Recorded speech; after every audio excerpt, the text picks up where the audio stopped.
Why does it tell?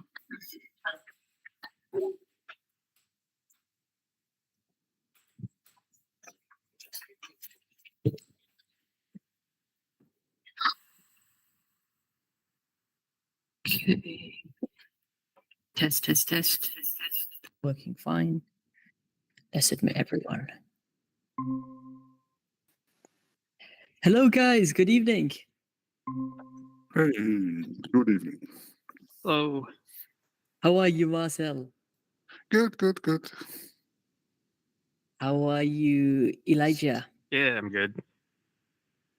Welcome, guys. Welcome. It's really nice to have you on again. I'm really looking forward to today's session because we got a lot to go through and a lot to discuss as well. Just give it a couple of minutes whilst everyone joins in. We had a lot of footage submitted, actually. Marcel, you submitted some wet footage. Yes, sir. Which is the first. The first we can use because I had wet footage, but that was when I was a beginner. So that's not relevant. I'm really looking forward to reviewing it with you, actually. And Elijah, you have got some footage from which track was it you submitted? So this is Goodwood Kartways. It's just north of Toronto, Canada.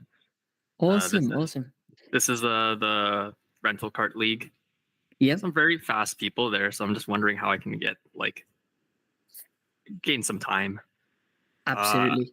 So the first, the 3-minute clip was my most recent qualifying race. I didn't put the race session just because I was battling traffic. I didn't think it was constructive for me to put it up. Okay. Unless you really wanted to see it. So yeah, no, it's up to you what you want to submit, really. And anything is really valuable for us because if you find you want to just review it for the sake of it, or you want to put it on for some tips and things, that's not an issue. No worries at all. Okay, well, I was mostly looking for more tips on how to cornering and stuff, but I'll add it into my comment for your post. No worries. But yeah, I was just mostly looking for how to gain a few tenths here and there because the faster guys are lapping like half a second, a whole second quicker than me. Yeah. And I'm not really sure what I'm doing right or wrong. Because I feel like I'm hitting my apexes, I'm turning the cart in, but I've included the previous race because one of the faster guys, he passed me and I saw he's not lifting, he's not braking. I swear it looks like he just full throttle turning the cart in. Right. So once we get that's a common thing that people think when they go to the track. The fast guy's not braking. They must be going flat out all the way. Yeah, because I slowed it down. I only have him for like half a second on my GoPro footage. But when he's taking the corner, his foot's like flat on the throttle. It really looks like he's full throwing the steering in, and just the only thing different is he's taken a later turn in than me. So I think once we get to my turn, we can discuss it further. Absolutely. Well, looking forward to it. I'm just going to admit a couple more people. What's up, Callius? Hey. What's up, Omar? Hello. Welcome back. Payless, I believe you joined us last week and it got quite late. Is that correct? Yeah. All right. Are you on school holiday now? Have you finished the exams? Yeah, all the exams are done. I have tomorrow and day after off. Awesome. Is it the Eid holiday then? Yeah. You guys have. Amazing. Well, we're hopefully going to review your footage from, is it Al-Ain Raceway? Yeah. Cool. Omar, welcome. Welcome back. Are you talking to me? Yep, the other Omar over here. How have you been? Alhamdulillah, I'm good. How was your Eid?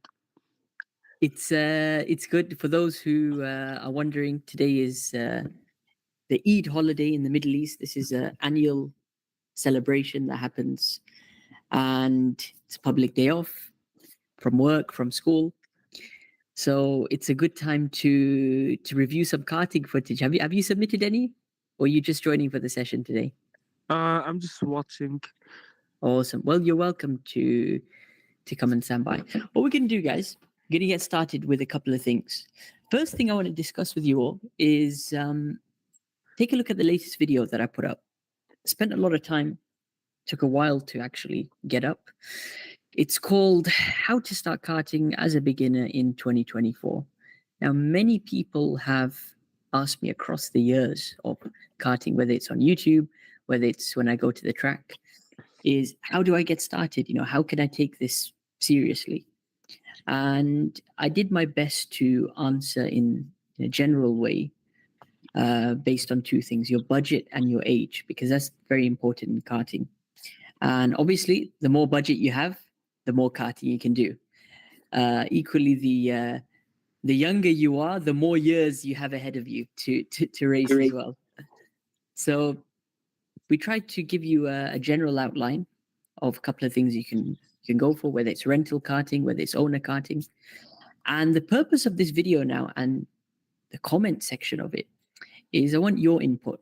Obviously, you guys are experienced yourself in your different ways, whether you drive rental karts, owner karts. I just want to know more about your experiences, how you got started, what the sort of costs were in your country, because country to country, the cost will change actually.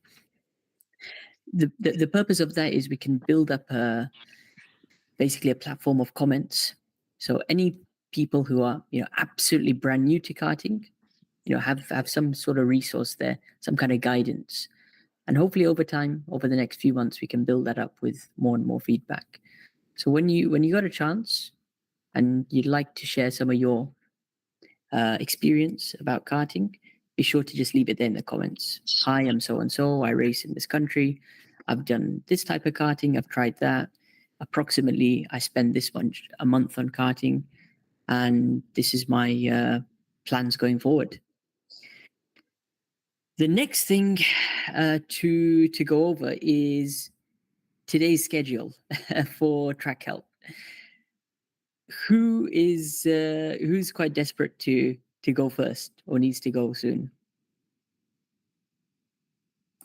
I don't need to go first, but not too late because I have to get up at 5:30 again. Gotcha. Okay. Anyone else? Yeah, same with me. I'd like to go earlier, but I'm not very desperate to go first. Awesome. Kailas, how are you for time today? Yeah, I can stay up as much as I want. Awesome. What we're gonna do? Let's go in order of submission. We'll go with Marcel. Hopefully, move on to Elijah, and then to Kailas. And if anyone else joins, then they can join on after that. What I'm going to do is just share my screen, open up some footage, and there's two clips that you shared, Marcel. So yes. But first, congrats again with the championship. I thought you were starting with that one, but okay. Thank you so much. Yeah, you reminded me. Actually, you reminded me. So Marcel is congratulating me for the Qatar Karting Championship. This is a championship which happens every year, and it's across 5 rounds. So it's a rental kart championship. Minimum weight is 75 kilos, and it's a really good format where you have qualifying, pre-final, and final. So everyone has to ballast up to at least 75 kilos. If you're underweight, you have to put lead in the ballast weight holder, which is on one side of the cart. They forbid the lead seats or lead insert for, on your seat. So technically, the more weight you add on one side, the worse your performance is going to be. I mean, we had drivers, for example, adding 30 kilos of weight on one side because they're young. Hassan Saigal, that's one of the drivers, and another driver was Omar Saleem in the championship. How was the experience before we? Horrible. I hated it. The carts are I so think you give uneven. up too easily. I have to admit. Dude, the carts. Okay, compare cart 1 and cart 27. There's always going to be a performance difference in rental carts. Yeah, of course, you of have course. to accept that. The point is, even from my side, I remember round 1, and in round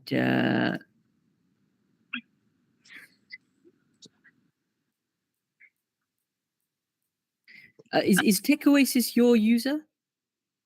Who's Nope. Tech Oasis? I'm sitting in bed.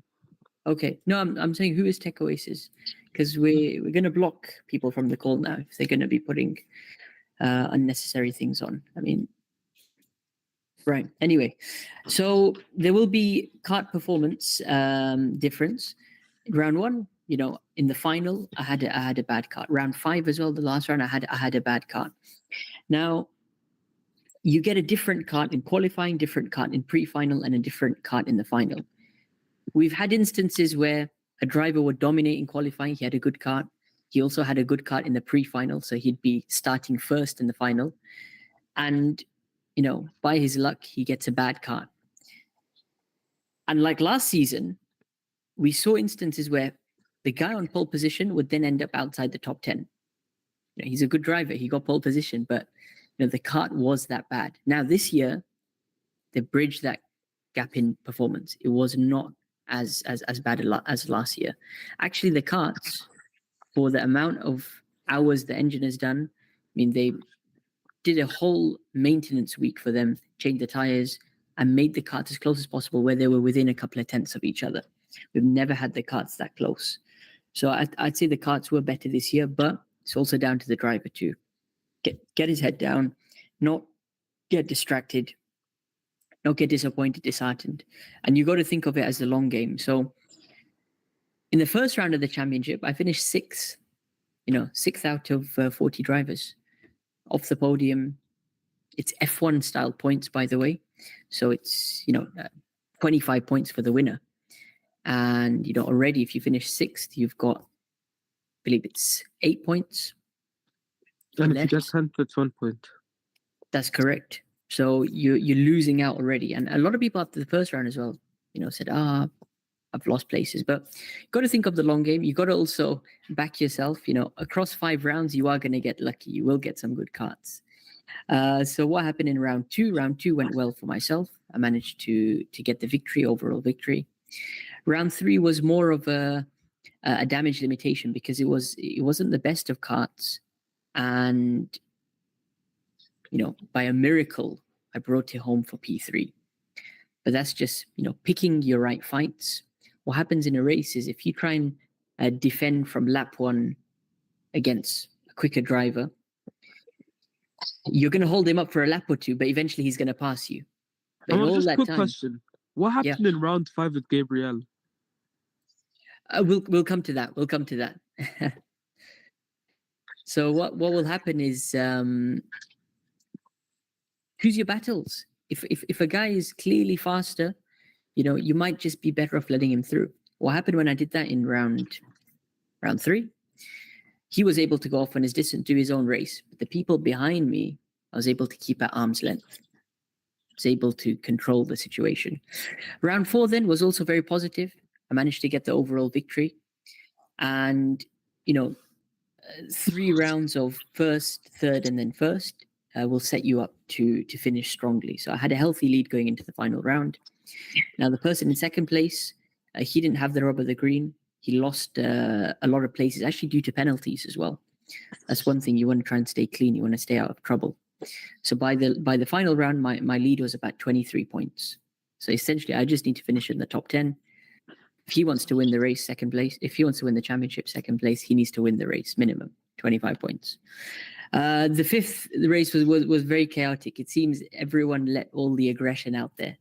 There were a lot of incidents, ever since the pre-final. I mean, pre-final, you don't get points for. The points are only in the final, but people were aggressive very early on.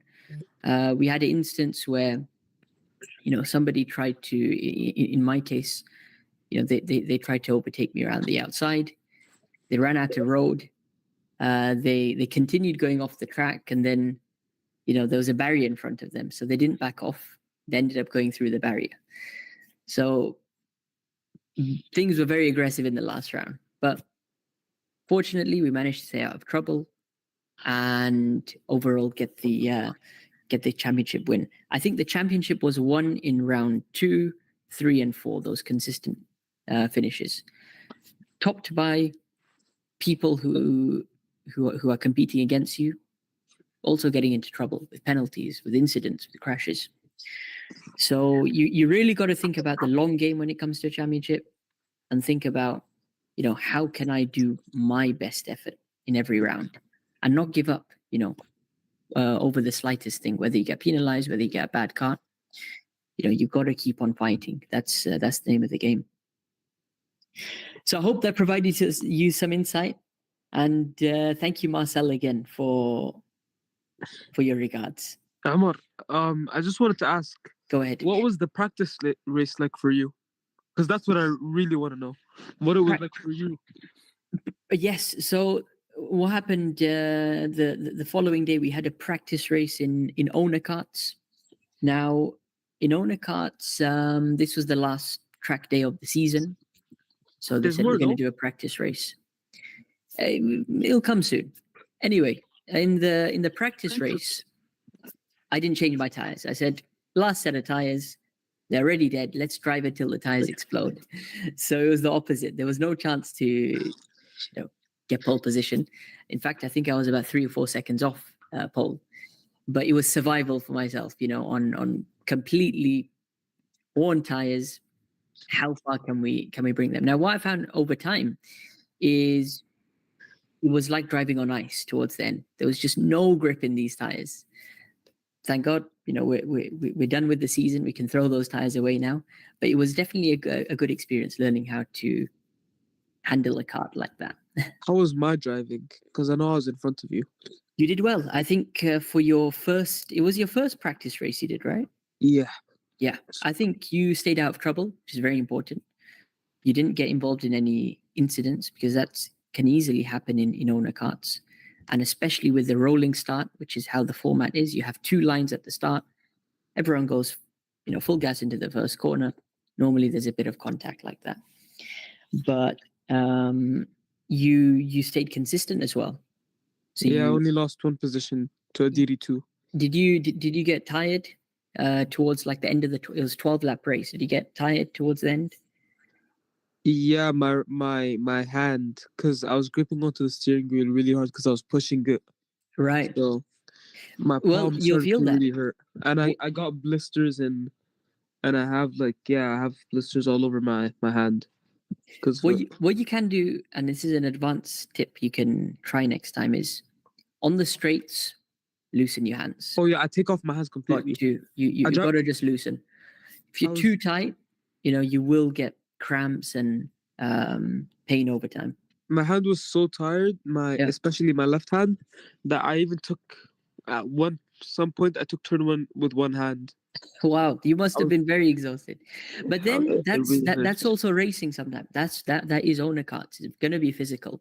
So you got to do a lot more laps, and also take care of yourself physically outside. So hopefully when you come back for the new season, you're going to be fit and ready to go. Where's GWI Racing? He might be joining. Let's see. As I said, we're going to move on now to Marcel first. And Marcel, I'm just bringing up some of your footage then. So there's 2 clips we've got. We've got Heat 1 and Heat 2. Should we review Heat 1 first?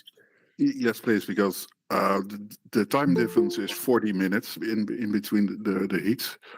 But the surface was extremely improving in the set.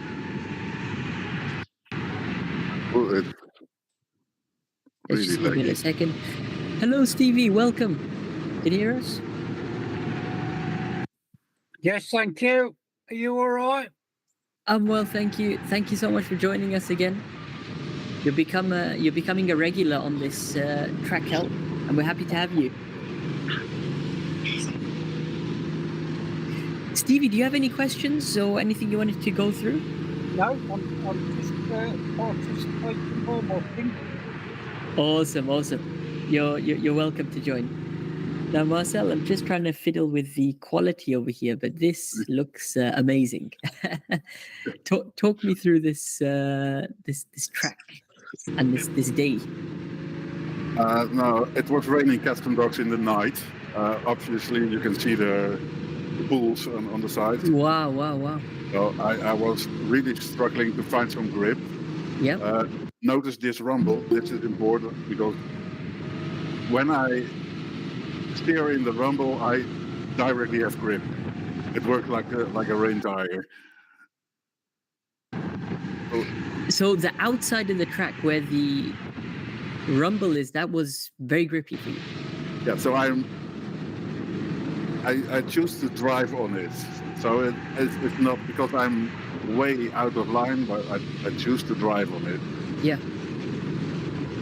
Because it was so slippery. That was your attempt at the wet line. Yeah, sort That's of. awesome. It's a good understanding. I'm happy you tried that actually. Welcome, Harry and Muhammad. La You la. hear us? Hi. Welcome, guys. Welcome. We're just reviewing some web footage, and we'll hopefully come to you guys after. Now the track is drying up. So, what did you feel? Was there a dry line starting to form, or it was No, that was too early. too early, right? Yeah, the next heat, my heat is heat 5 of the day. Yeah. And in heat 4, you saw the times dropping extremely. So. Yeah. Wow. So this is a classic example of when you go on the rubbered line that you do on the dry. That line with all this rubber becomes very slippery now. Yeah, but the guy on the left was in the way, so I tried it, but it was Of course. not doable. What happens is because it's so slippery, there's a lack of grip.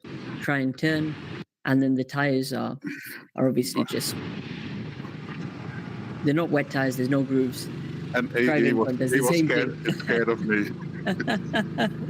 Luckily, it was the black and whites on the straight, so it was not that horrible. But that's no. How often have you driven in the wet before?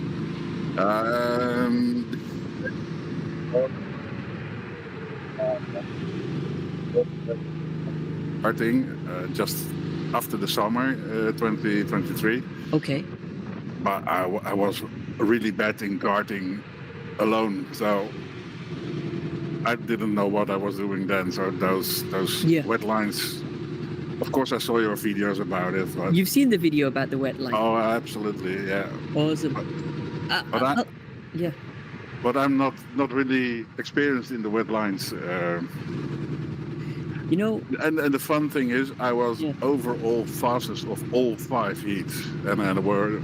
Really? Around 50 people. Yeah, my weight is helping me. Excellent. And I was 1.5 seconds faster than the number 2. You know, that's cool. At last, one time in my life. I'm gonna come to heat 2 after. I want to review this one again. Reason is when it comes to the wet, it's all about your feeling of the car, of the kart, excuse me. And you don't necessarily have to be the fastest driver in the dry, but if you have good kart control, good understanding of where the grip is, and also just a bit of confidence, that goes a long way. Now, the first and most obvious thing is going to be the line on the on the wet track. As I mentioned, the normal racing line, it becomes very slippery once the water goes on there. So you want to start driving on the opposite sides to that.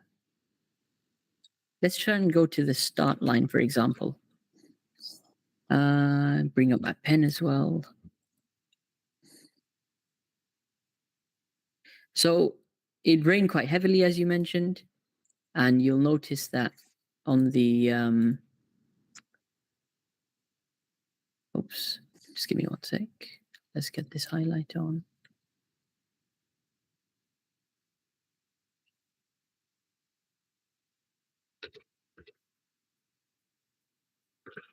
Give me 1 second, guys. Just trying to get my pen up.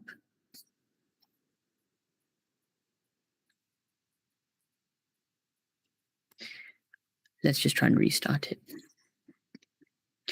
What time was this race? 9:30 a.m. 9:30 a.m. Okay. And basically, it was raining all night until the morning as well. Yeah, until about 6:30. Yeah. And you were first on track at The 9, first on right? track, yes. Nobody before that. No. Yeah. This is probably as bad as the track is going to get. You had a few hours to dry up naturally, but in terms of carts going out there and then forming a dry line, pushing the water off, that will obviously take some time. As we discussed previously with turn 1 at your track, you take the widest entry and you try to go to the inside. Now, obviously, it's visible that there's puddles at the entry. And that was the word I was looking for, puddles. That's it. You want to avoid those. And how were you sort of braking? That's what I wanted to ask you in the wet. And I had a reference point at the start of the rumble. I slightly braking because I need to smooth braking, otherwise your will be facing the wrong way. Yeah. And I'm slowly lifting it as I'm coming through the rumble.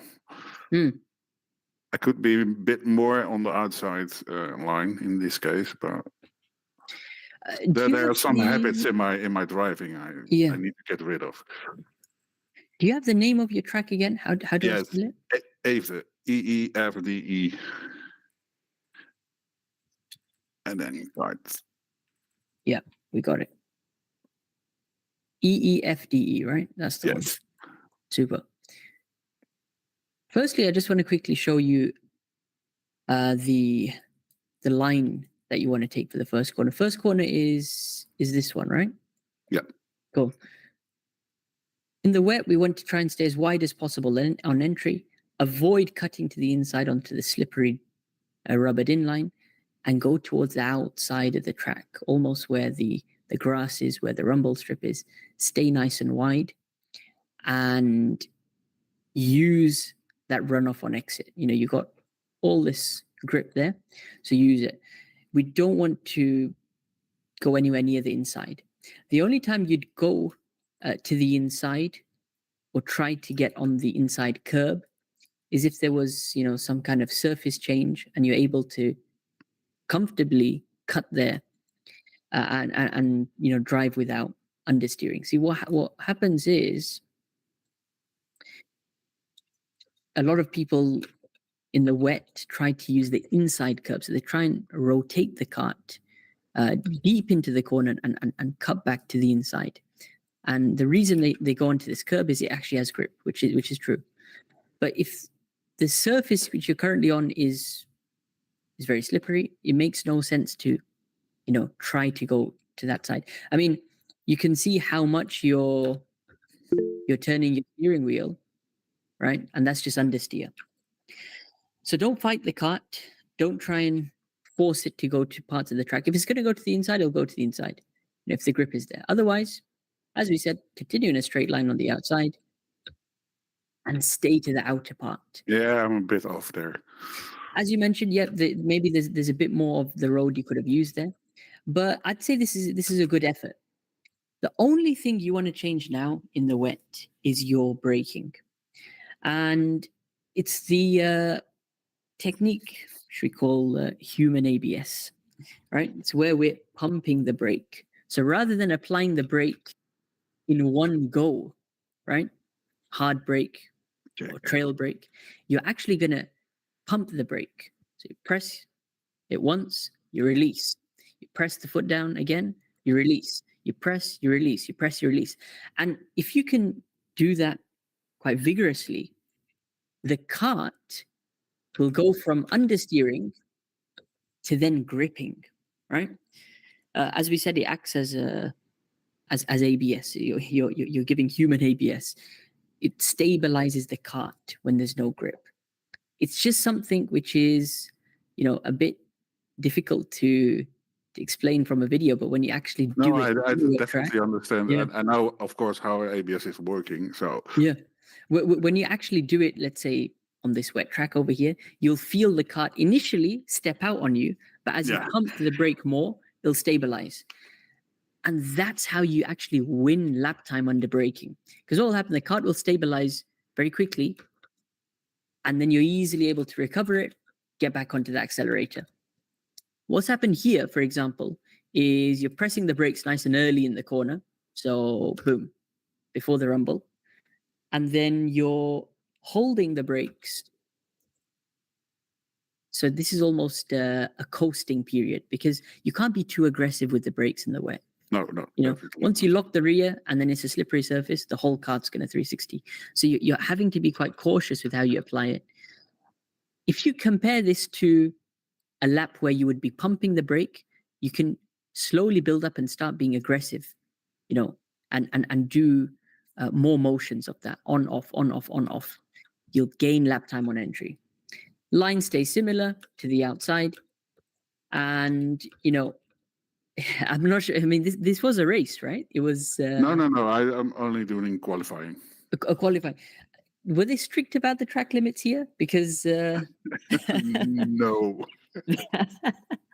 I mean, and I use it a lot. yeah. I mean, really, it's about the organizer setting the rules. If you're allowed to do this, then you Yes, can do I it. am. Yes, I am. You gain a few meters like that, and you'll notice how there's no water or puddles on this. Exactly that. Coming up to a second turn now. The hardest turn in wet conditions. Yeah, look, you're just understeering off the track. Way too fast. I'm actually curious to see how you're braking. So there we go. If you watch your left foot over here now, I'm going to try and pause it frame by frame. Boom. You're applying the brakes Early. Yeah, nice and early, which, makes sense. You're being cautious. You don't want to overdo it. Again, you're holding the brake now, though, right? Yeah, because I cannot apply too much pressure now, of course. I That's need it. to get them slowing down slowly. Yeah, you have to That makes sense. gradually ramp it up. Yes. You actually did a bit of a pump there. You're on off for a period, and then you sort of recovered the cart. So what we want to do next time, number one, stay wider, I'd say. This is the grippy part of the track, all the way up to the white line on this side. Just start pumping the brake, wait for it to stabilize. And remember, right up to the white line is where the limit is. And the wider you go, you won't believe the more grip there will be there. It's my brain is telling me, hey, you need to turn now because you won't make it. And yeah. it's quite hard. It's all about the practice. If you're able to get down there when it's wet, I mean, I know your clothes will get ruined and it's not a pleasant experience, but just being involved in that type of conditions is really good. Continue nice and wide, just like you're doing over here. Feel free to use a bit of the runoff as well. This is nice and grippy. What happens is, like, you have a curb over here, but because it's slanted, you get a big puddle, right? And this is notorious for wheel spin. The moment you try and go through this big puddle, and then you almost have no choice at this point as well. No, I was too wide because in the next round you will see I can go in the middle almost. You go a bit in the middle, yeah. So for example, here you went tighter. Oops, not this. No, this was the mistake. So the round is about 50 seconds. So gotcha. Maybe the first round was better. Yeah, over here, this is it. Yep, you recovered. You turn and because it's obviously a chicane, left, right. Yeah, and in the middle. That's not bad. This this sort of line is interesting because you're avoiding the inside puddle and just about avoid the outside, which is a good effort. I'd say that's not bad at all. Now sometimes, like you did on the next lap, sacrificing yourself and where is it? It's over here, isn't it? Bit back, yeah. There it is. Just taking the straighter path and taking the puddle can be quicker, but it's not guaranteed. See, what happens here is you go through at high speed, and suddenly, the rear is coming out, stepping out. You got to feel for that. So sometimes take the shorter distance, go through the puddle, but then it's more unpredictable. Not much you can really do here, except for just minimize the meters as much as possible. And then we obviously got the hairpin turn coming up now. What did you feel the grip was like over here? Was there grip on the outside or more on the inside? It just snapped in on time, the grip, and I didn't have a good feel in the first heat of where grip was or not. I had the idea nothing is gripping, only the rumble is gripping. So. Right, and then you come to somewhere like this where there's no curb on the outside, no rumble. Interestingly, we have a puddle on the outside, deep in the corner. I think on the dry line, you go a lot wider on entry. Yep. That could be something to experiment. If it's just too wet to go there, then stay in the middle, and then the same technique for braking: pump the brake, on off, on off, on off. You can be aggressive with that, and just wait for the kart to stick. What's also very important in the way I didn't mention is throttle application. It's about feathering that throttle, not going 100%, because the moment you do that, rear tires light up and then you can go spinning. I have one question about the throttle, but also like the ABS. I use sometimes the same method for throttle. Okay, on off. On off to not to go too fast, but also it's helping me in rotation. Yeah. And is that correct, or shouldn't I do that? That you can definitely do that, actually, because the logic behind that is you put a high amount of power, lights up the rear, so you get that rotation. Obviously, you don't overdo it, so the kart completely spins out. But I'd also say it somewhat helps keep the revs high as well, because you're still trying to keep some kind of power rather than completely go from zero and then build up the revs. So I would say that there should be a minimum threshold. You should try and keep the RPM, the revs at. And in the wet, that's very low, actually. You can't expect it to be so high. But going on off as well, if that helps the rotation, any little thing can make a difference in the wet. You see, the wet isn't as black and white as in the dry, because in the dry, the quickest line is if you take it at this certain angle, generally try and brake over here, try and be on the gas over here. In the wet, there's 2 or 3 seconds spread between lap times, as opposed to in the dry when it's only a few tenths. So different techniques like this can contribute to it. It can make you faster, So it's all about the driver and his sort of bravery. You probably saw in F1 how Ayrton Senna, one of the wet masters, famous race in Monaco, he was in the slower car, and it was pouring down with rain. He managed to overtake everybody, and I think in the end people were actually pulling out because they felt it was too dangerous to drive, where he was just on the limit, pumping out laps. So there's a lot to gain, and each driver will have their own sort of techniques. Another thing you might want to try also is leaning. Did that help you in the wet? Were you leaning in any of the corners? I was too busy to keep it on track. On track, right. Yeah, Well, I didn't think about it until the next heat. You won't believe how much leaning But I helps did it you in the, the in the wet. next corner because this guy was, Yeah. was blocking my line, of course, Right. his total right. But I knew there was a big puddle on the left for him, so I Yeah, let the could clean overtake move. me. But Beautiful move. And you can see how much more grip you have. Whilst he's on the inside just coasting and avoiding that puddle, you're just clean around the outside on the gas. Again, initiate a bit of rotation. On exit, use a bit of the curb as well. But really, leaning, it should be even more in the wet because Leading helps so much. So Yeah. much.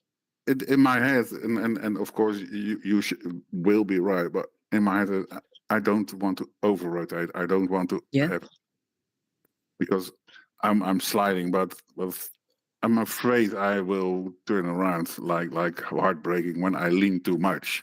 Right. It's I did nothing about techniques in this this heat because it was just a feeling how to do it. Yeah, that's I it. didn't know what I was doing, but it was fast. So Yeah. And it's good. Sometimes don't overthink it. Just drive kind of thing. Feel out the track, don't overcomplicate it. There's small things, you can add. Bit like the braking technique we went over. yeah, that's cool. Thanks. Maybe the leaning as well sometimes. But that's step by step, Oh, here I'm a bit of pumping my throttle. Little bit. There we go. You can tell. So you're full. Just a bit of a release, back on, release, back on. Yeah. So you're just trying to grip the cart over here because, of course, in the dry, this is absolutely flat. But what I like is the position of the cart over here. You're on the grippier side, the outside, and the cart will stay there.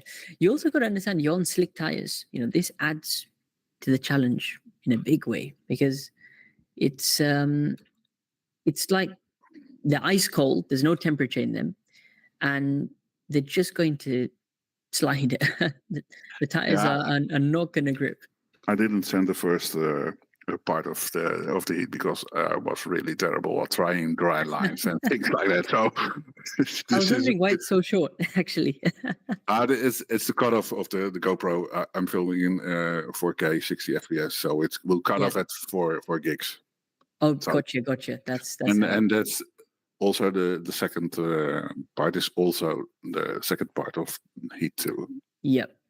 Let's bring that up. Let's just quickly share the screen. And I made more mistakes in this one because I was overconfident. But it was a drying track though, because I can see. Yeah, here you see the dry line already. Yeah, it's lacking, but it will come. Yeah, I hope it doesn't keep on lagging like this. But I was overconfident in turn 2, and I was really bad. So this is turn 2 now, right? This is turn 2, yeah. I thought, I can do it the same as turn 1. Puddles All are about going. finding the grip. It's just 40 minutes later, so that's cool. But, that's a healthy gap you then kept.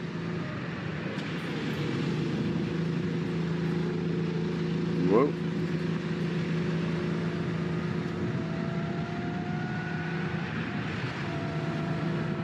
So of course, I did gain some confidence about gripping and things, but it was too hard, way too fast. I think when you find your limit and push hard, then it kind of helps out because then you know what's going wrong and how to fix it. How I'm not doing it. Cheers, Harry. But this is almost full throttle as normal. Already, after... Already, yeah. Only this one I need to be more careful, and of course there's somebody there. Harry, you've driven wet track on slick tires? I have a few times, but not kind of like either competitively or kind of with like kind of the experience I have now. So I don't have that much experience in the wet really. I'm surprised because you do a lot of outdoor karting though. I mean, Wait. it's only my first year this year of really actually doing it. Gotcha. I mean, last year, every single time I went, it rained outdoor karting, but I never had a wetsuit, so it was kind of just focusing on not going over the curve and getting absolutely splashed. Right. I'm splashed enough.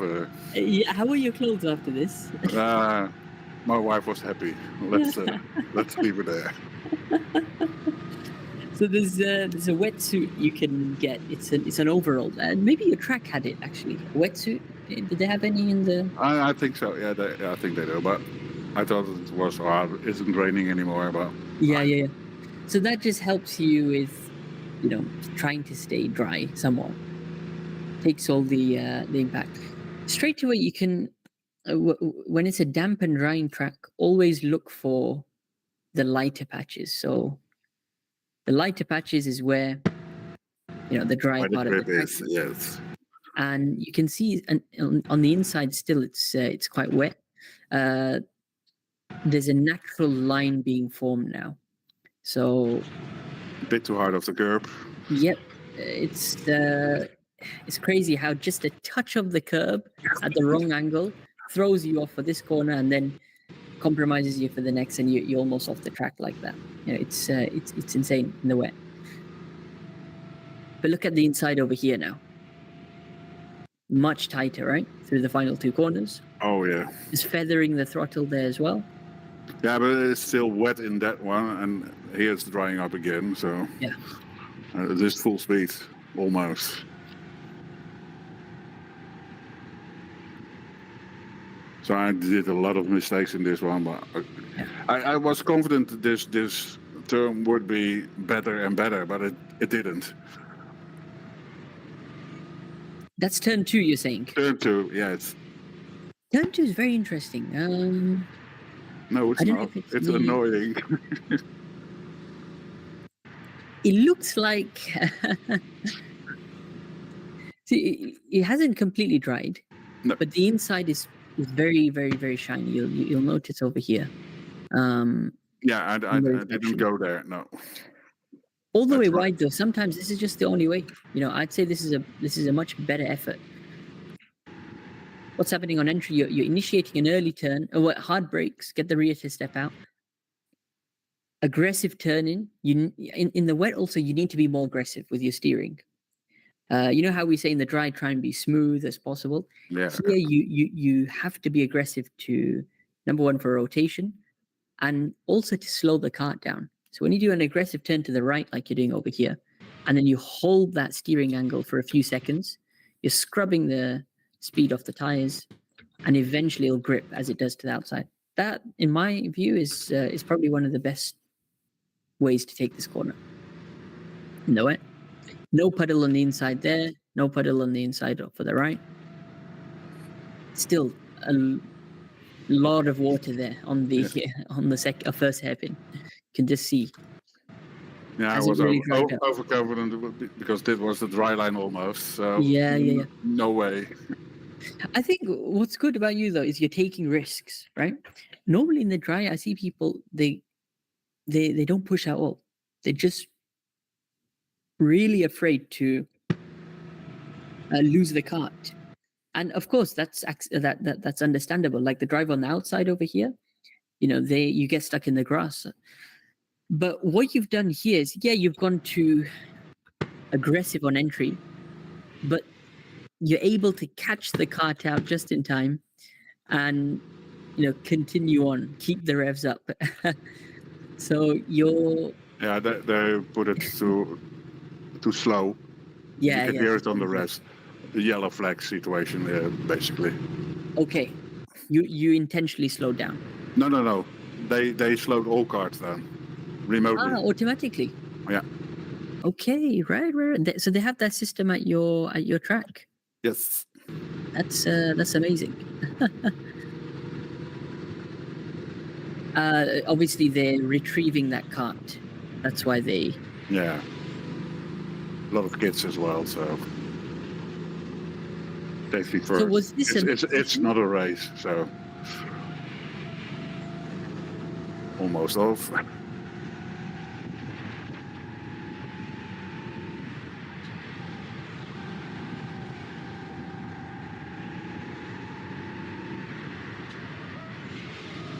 Much better.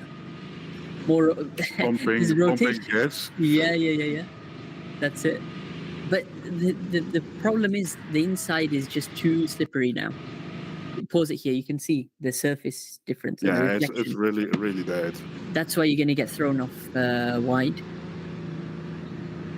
Let's see how you do the first hairpin.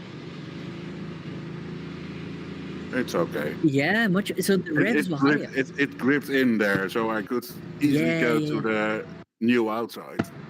Hard brake, aggressive turn, holding the steering, and then pumping the accelerator now. And look, it's gripped. It's gripped deep in the corner, nice and wide, and keeping the revs high. That was a great effort. Much better through there as well.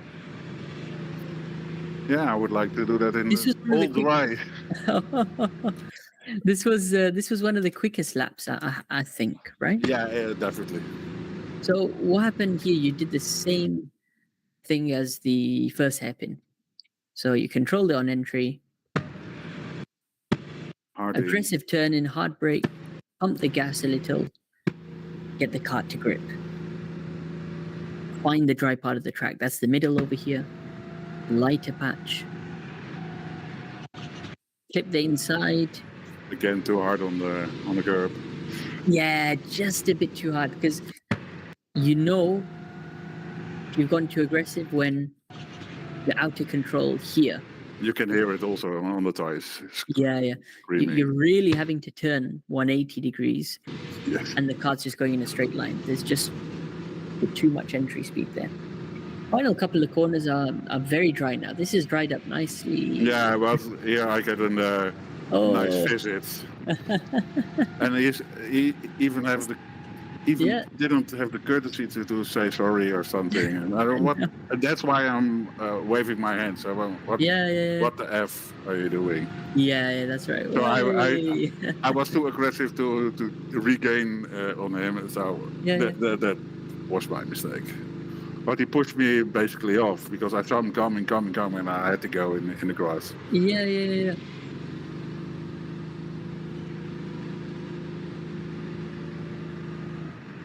That's just a race experience, an incident that you're gonna have to deal with, kind of thing. Yeah, but he should have whacked sorry, something like that. Nobody's fault, but yeah, he's really over. Is this the guy who? No, it's another one. It's one else. This person went directly into the barriers. Yeah, that's a tough incident. I think to give you an overall analysis of this, it's a very, very good effort for the first wet race after a long time, and it's all about experience now. And the human ABS I learned today. So that's it. Pumping the brake is a life hack for wet weather driving. It's crazy. The moment you start pumping the brakes, the kart will grip so quickly. And once you get the hang of that technique, it's like every corner you're going to be, applying that and gaining time. Because what we want to do in the wet is have the kart as stable as possible. The moment you start losing time is when you're heavily understeering, lifting off the gas, or coasting in the corner, waiting for the kart to grip, and then you can regain and get onto the accelerator. With the human ABS, you're on the limit, right? So from the driver's side, you need to be more vigilant, more control. But then the moment it'll grip, boom, you can be on the gas earlier. You can carry more speed through the corners. It's awesome. A really, really fun way to do wet driving. And less tiring because I can easily do 4 heat without any muscle pain or something like that. The lap times are slower, so generally the physicality will be a lot less. I was 20 seconds lower than my PR. 20 seconds, that's the difference. That is the in the first heat, of course. The second was better because of the grip. Looked like it dried up very, very nicely. Yeah. It has to be said. When are you going back to the track next? Maybe Saturday, but it could be Sunday. But that's personal planning. That's this coming weekend, of course, again. Yeah, of course. Let me know how it goes. And if have you got any competitions lined up at that track, or is it just for practice? No, but what I said, I'm too heavy to do competitions right now. Okay. Because in summer, I think they promote quite a lot, right? Of Yeah, they do. yeah, But they need somebody to be last. But that would be me because I'm 2 seconds too slow in the dry. Right. No, they should have some kind of category for you guys. Ultra heavy. Yeah, there was I remember they established one of those categories in a Saudi World Series race. It was 90 kg plus. So normally it's about 70 kilos. So this time they said, no, it was 100 kilos. That's what it was. The highest Yeah. category is 95 at the moment. 95. But I'm 40 kilos over that. So Right. Well, keep up the practice. That's the most important thing. absolutely, and keep up the And fun. That's the main that's thing. it. You're enjoying yourself. So keep it up, and let us know how you get on, Marcel. It's been a pleasure. Cheers again, mate. Take care. Thank you. All right, we are going to move on to Elijah. Yeah. Elijah, this is your first track help session you've joined. Is that correct? Yeah. Because of work, I don't really have weekends free, so I think this is the only Yeah. Sunday I've got until next 2 months. Really? Okay. Well, I'm glad you're able to join in today, and you've probably seen from the format of these sessions. It's quite straightforward. We got different people from all over the world. That was Marcel from Netherlands, actually, who submitted some footage. Now we're going across the ocean to Toronto. Yeah. Let's share some footage over here and take a look at this outdoor track again, which has a very, very interesting type of car. Do you know the exact name of this chassis or? No idea. I could look it up real quick while you look at this. Because it looks quite heavy, number one, but very safe. Meaning you're not gonna get. Yeah. So they introduced these carts because before they had much lighter carts. Yeah. But their side pods kept falling down and stuff, so they gave us these bigger, robust carts. So I'm getting used to the heavier feel. Yeah. Before I could just throw in the cart with a full throttle. Now there's a bit more weight, but I'm seeing the faster guys. They're still able to throw in the cart like before. Mm-hmm. But how often do you go to this track? Usually, it's every other week, weekly for the past summer. That's this excellent. is my third season, but my second full-time season. Yeah. I have to say, it goes quite quick through these first couple of corners. You're carrying some serious speed. Yeah, that's a lot of speed. That's a down. Yeah. The turn 4 is downhill. So Wow. Turn 1 flat out. I'm trying to lean on the outside, but I'm getting some wheel hopping. That's why you see I'm bouncing around. Miss turn 3 just to set up for turn 4. It's kind of a cute turn, but with all the runoff, you can take a shallower line. Yeah. 5 and 6 are just simple hairpins.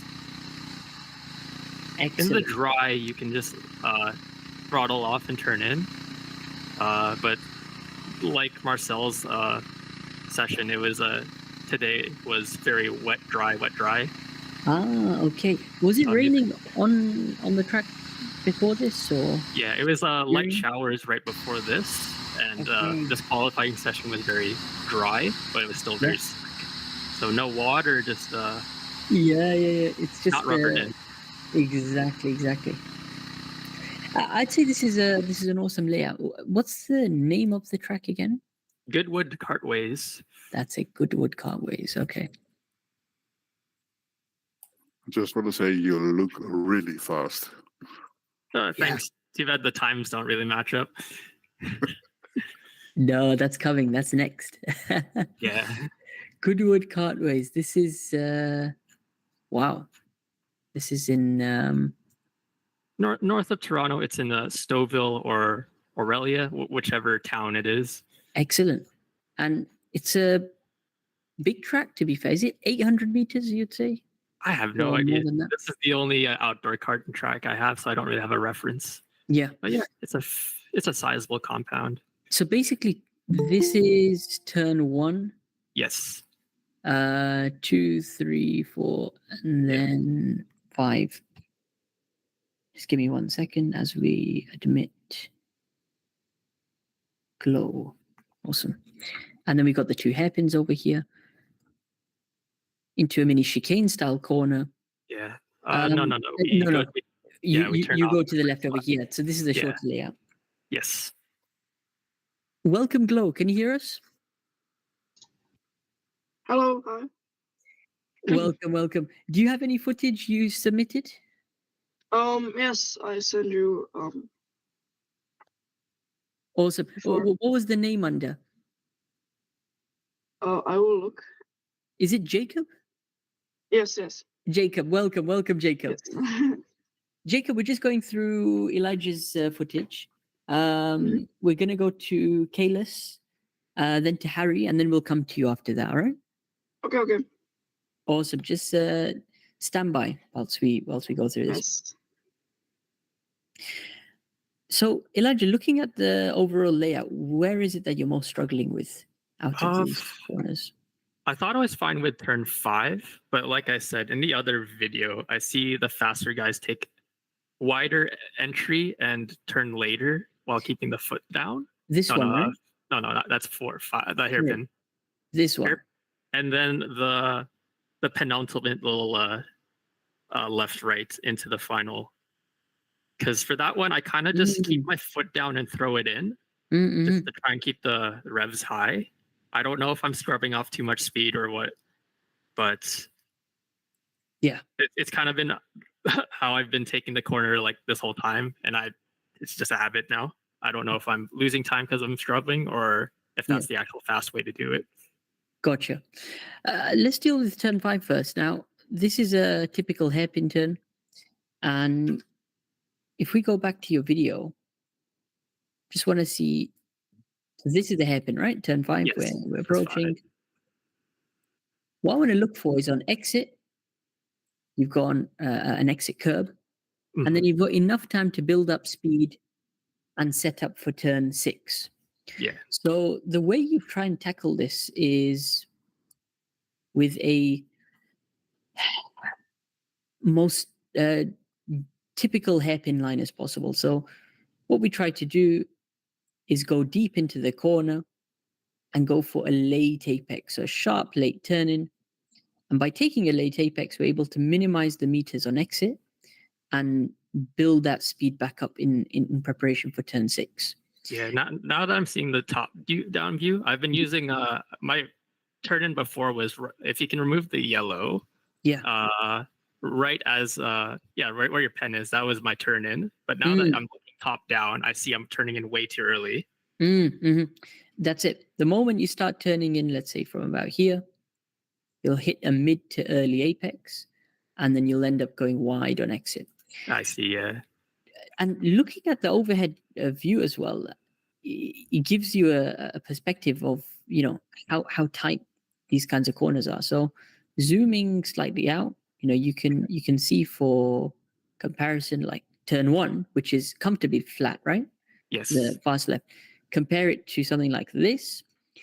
It will not only require braking, but also more turning. Yeah. What we want to try and do on a typical hairpin turn like this is try to go as deep into the corner as possible, almost as if we're going to crash into whatever's in front of us in the straight, and go for a sharp and late turn in. So we're cutting back on the line. So essentially, it looks like you're overshooting, but at the last moment, cutting back. What happens is, I'm going to circle it in blue. It's about here where you can actually get back onto the gas and carry that out of the corner, right? Yeah. As opposed to sort of braking into the corner, and then getting onto the gas eventually. Or, you just apex too early, you end up wide. Or in my case, I'm just understeering the whole time, scrubbing off all that speed. Let's take a look. I want to look at a couple of runs. So these were basically your fastest laps. Is that correct? In this 2-minute? Or my most recent fastest laps, yeah. Yeah. Just want to take a quick look at how you...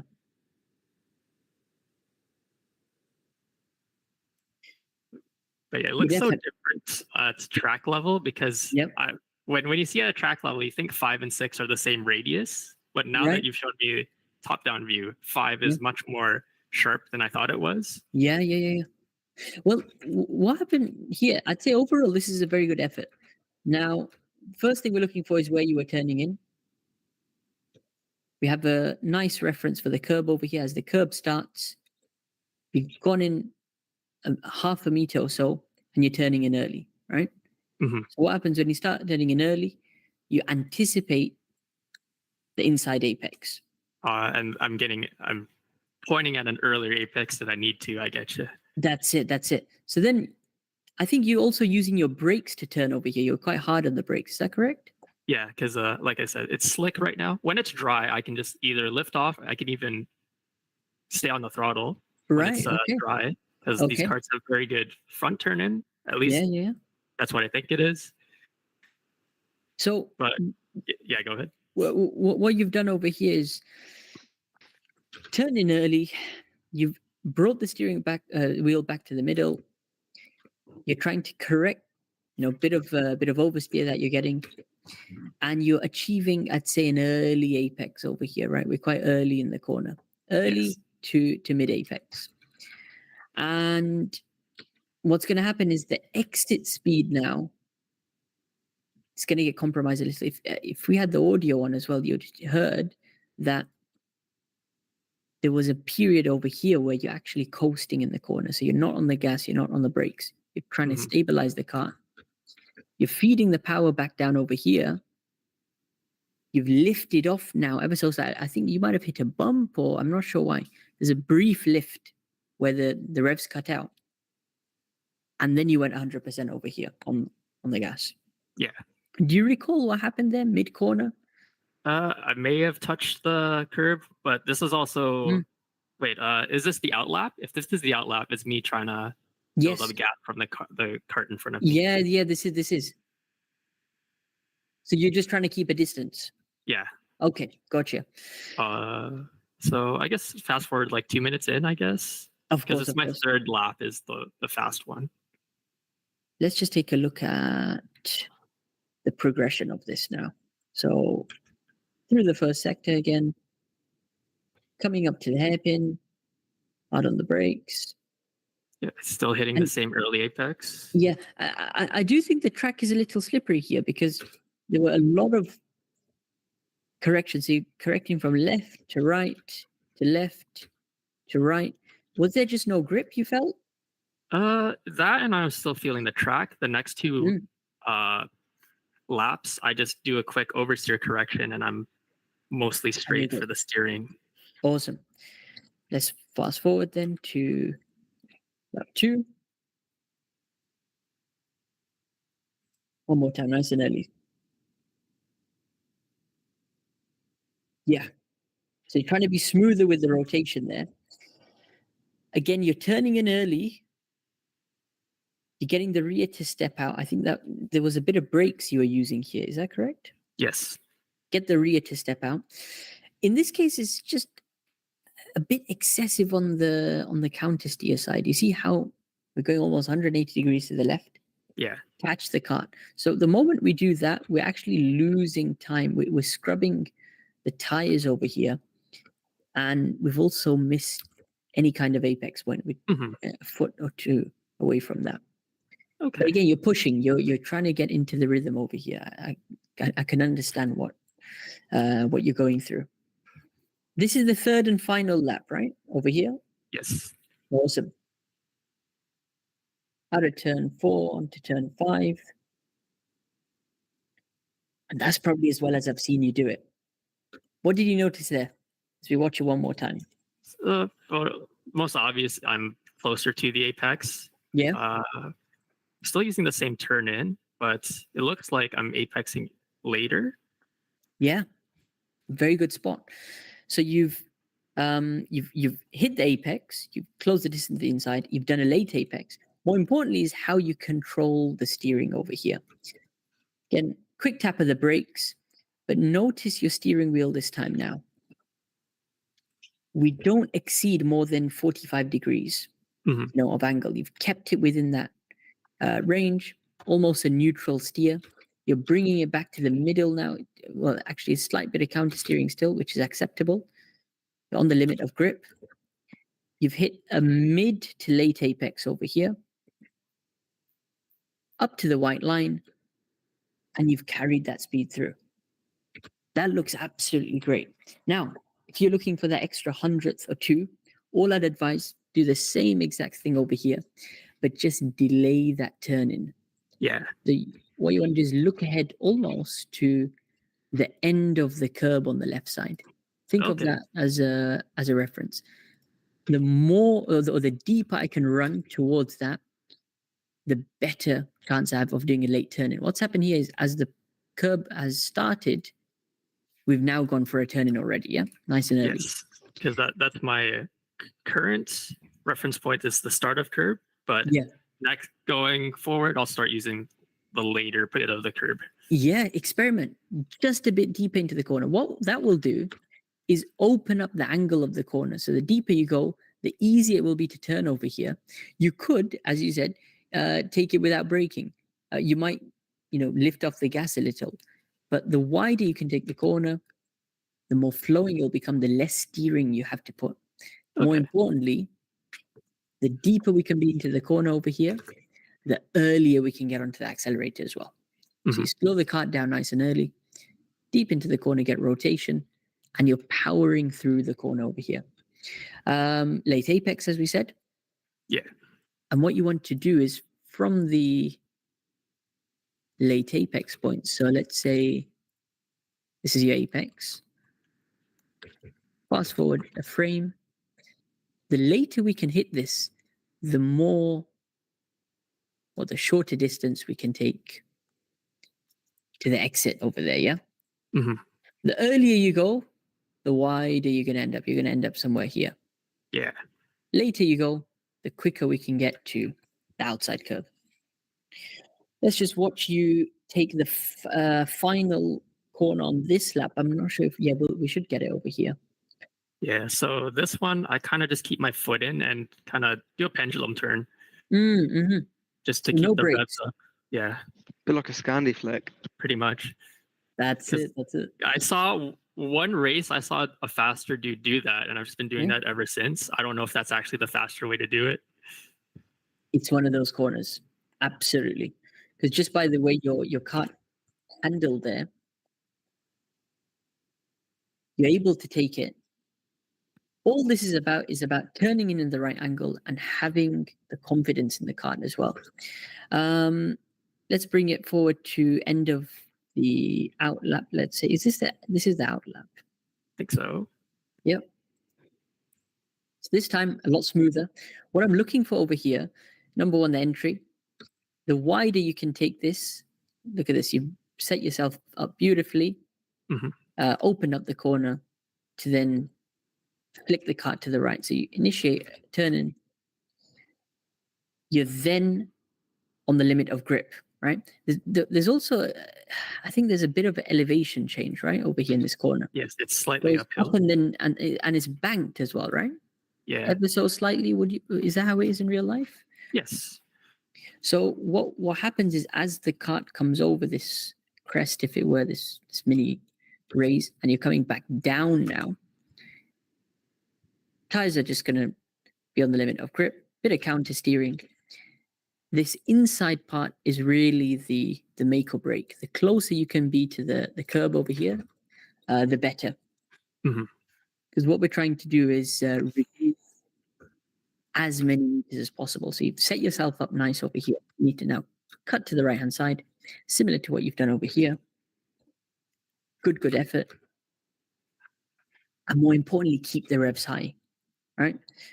What you don't want to do through that section is hear a dip in the revs or slide excessively where the revs will go down. Yeah, I think that's a bad habit of me right now, where I'm Yeah. overdoing the turn, and I'm when I'm looking back at the footage, I'm hearing dips and revs sometimes when I like overtook the little turn 7, 8, 9 chicane. I'm glad you're picking that up and you're observant of the revs, because that's one of the best ways to hear it. Just through here again, the cart just steps out as you turn in, because it's an awkward corner. But then again, be mindful of how much you're counter steering. Yeah, not a bad thing to counter steer, but if we're doing almost 180 degrees, we're scrubbing too much time off. Yeah, like you said earlier with turn 5. This corner looks like a typical turn where you can use your body weight as well. Do you lean in this corner? Turn in, no, but for turning right, I lean out. Excellent. Have you found that's helped you? I'm not too sure actually. I just remember one of the faster guys saying to lean out on turns, and I've just been doing it since. So it's hard for me to say because I've been making leaps in my pace at the same time as I've gotten these little tips. So I don't know if that's the make or break factor for this. Yeah. Are you comfortable in leaning? Meaning if it feels normal through this corner when you lean to the left? Yeah, that's how it should feel. And the thing is, you're trying to take this corner flat out, so you have to load the outside tires with more grip. More you can load the outside tires with grip, the more it'll help you with rotation, right? And it'll get to a level where you can minimize the amount of steering you actually have to put in as well. Yeah, I'd say this is a good effort on the second lap. You just get thrown off a bit on the exit, but those are small things. Yeah, it's just that I'm just very inconsistent with that sequence, just because I'm just trucking the cart. So I think next, now that I'm seeing these played back and forth, I think the big key for next time, like you were talking about with turn 5, is just pick better markers. Yeah. Once I reach the turn 7 apex, my mind goes blank and I'm just flicking the cart. Gotcha. So I think from here on, I'll try and be more mindful of where my turn in is. Now that you pointed out the one lap I've set up the cart close to apex of 7. Yeah. So try and make that more consistent.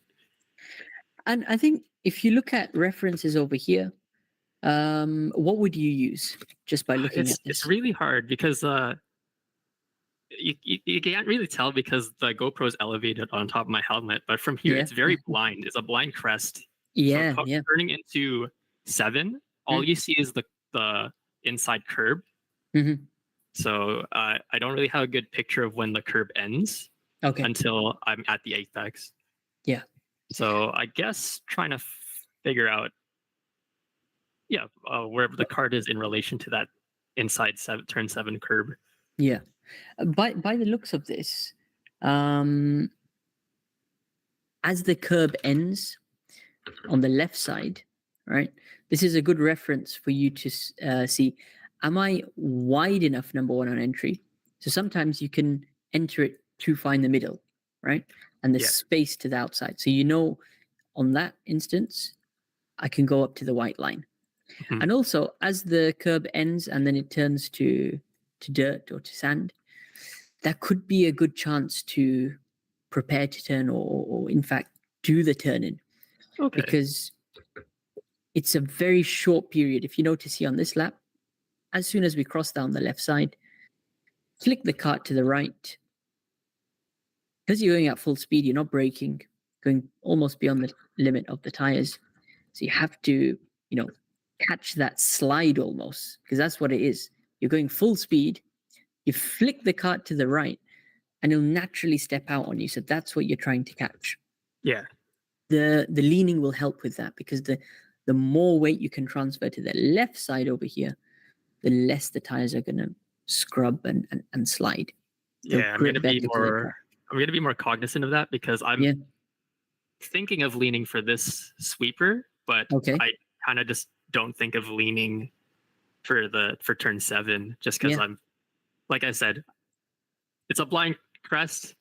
As soon as I see that the inside's turn 7 curb, I'm just my mind goes blank. I turn in and flick it. I think overall your driving is very good.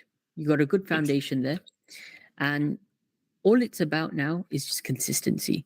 You're trying to do the same thing in each lap.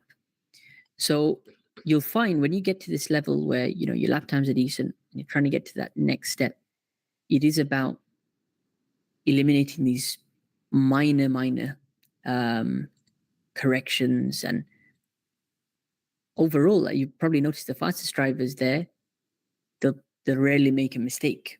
Yeah. If any. But that comes with experience, with dealing with different track conditions. You can be very quick in the dry, but then suddenly if it rains, can you adapt? Or if there's a light shower before, is that going to affect you significantly? Can you find the grip out there? It's good you've established a regular schedule for driving. That's really important. Have you found the weather changes a lot every time you go, or you have one fixed sort of conditions that you end up driving in? The series has multiple schedules, like a schedule for each day of the week. Right. I find that I seem to pick the days that are dry and sunny. Even race 2, it rained a little bit, but it seemed to be dry for my races. Yeah. So a bit of a white cloud when it comes to weather. I've only really had one wet race. Yeah. No, that's what's going to happen. We're speaking with Marcel as well earlier. He does a lot of driving.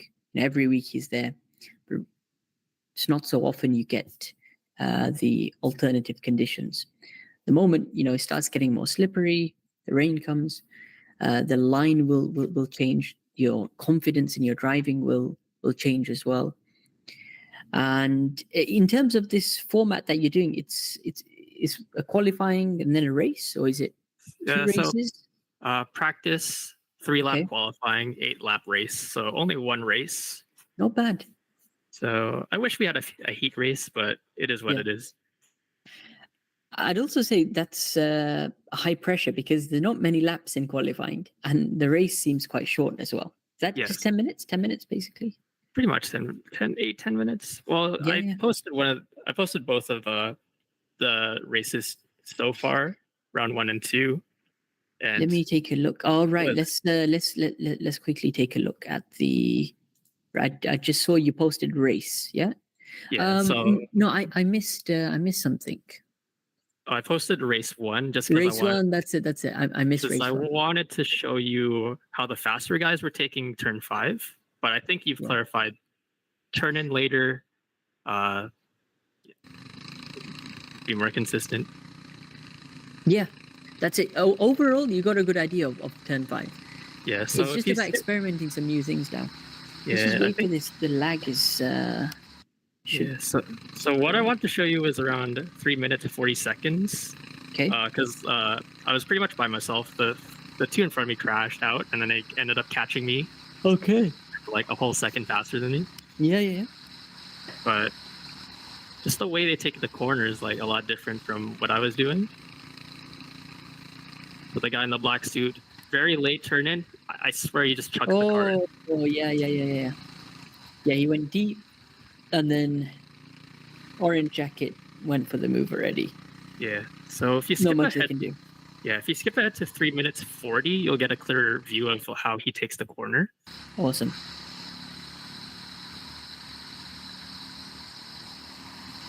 So here's me getting overtaken. Don't mind that, but okay. Yeah. That's the drive in front. Yeah. What did you notice he does? So I tried to zoom in to see his pedal inputs, and I said, it straight up looks like he's got his foot to the floor, chucks it in full lock, turn in, and just balances the car throughout the. Yeah. Well, I see something similar. I also see, first thing is he's going deep in the corner, right? He's not turning too early. The curb has just started now. And you can almost gauge with this black line over here as well. You see, what's happened is, it's a good example, this, but also you're in his blind. You were in his blind spot, and about now he can sort of see you on the right. It's because Use it a little. There's a third guy on my left, right there. Yeah.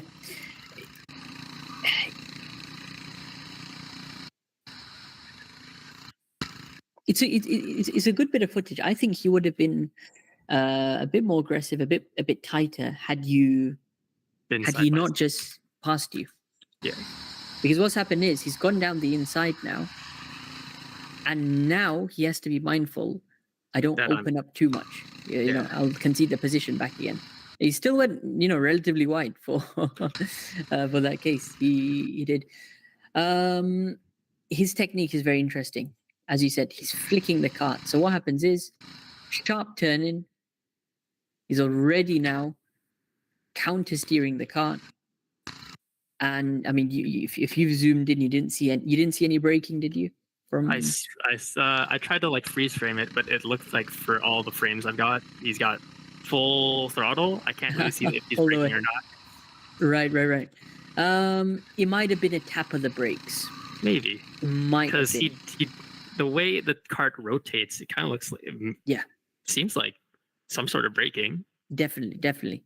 And the way he immediately started to counter steer as well shows that there was hard brake pressure there. And it doesn't have to be for a long period. It just has to be a short like a stab. That's it.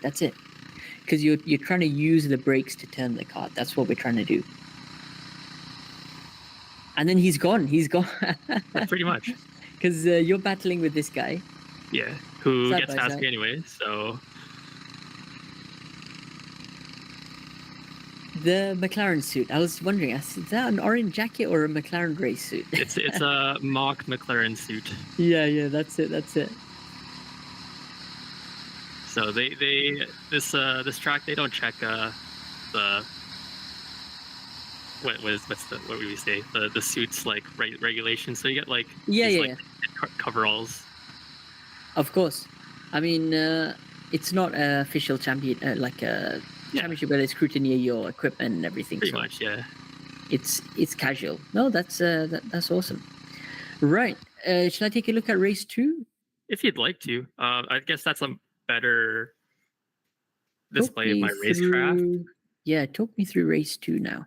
So, like I said, wet, dry conditions. It sprinkled right before our race. Just give it 1 second. It's not loading, is it? Okay. Stop.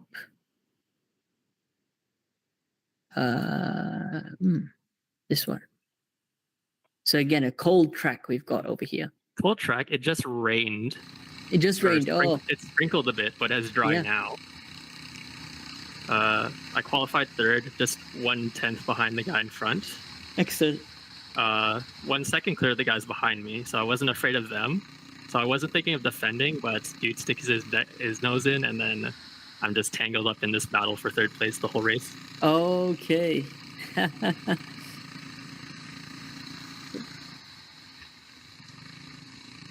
This is a different McLaren suit, dude. Everyone really likes that McLaren suit. Yeah. There's a different McLaren suit guy in every group. I swear there's like 3 guys per day who wear that suit. That's amazing. Here we go. This is third place now. Looks like... Oh. So it's very wet, so turn in was very...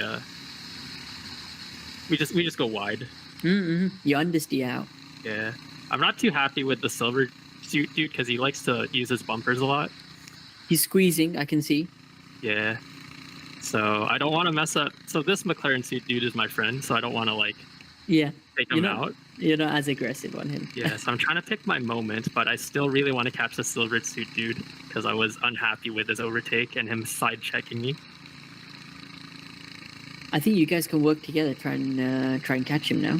Yeah, pretty much. I'm just trying to keep the revs up, pick my moments. I know my buddy in front of me is very uncomfortable with these intermediate conditions. So I'm just trying to pick a clean part of the track to take him. Yeah. So you see here, I'm braking way early just to not run into him. Yeah. So I'm braking on the outside of turn 3. I'm already on the brakes. Oh, really? So somewhere right here, apex of 3. I'm already on brake. Yeah. Wow. But you're setting yourself up for the best possible exit that way.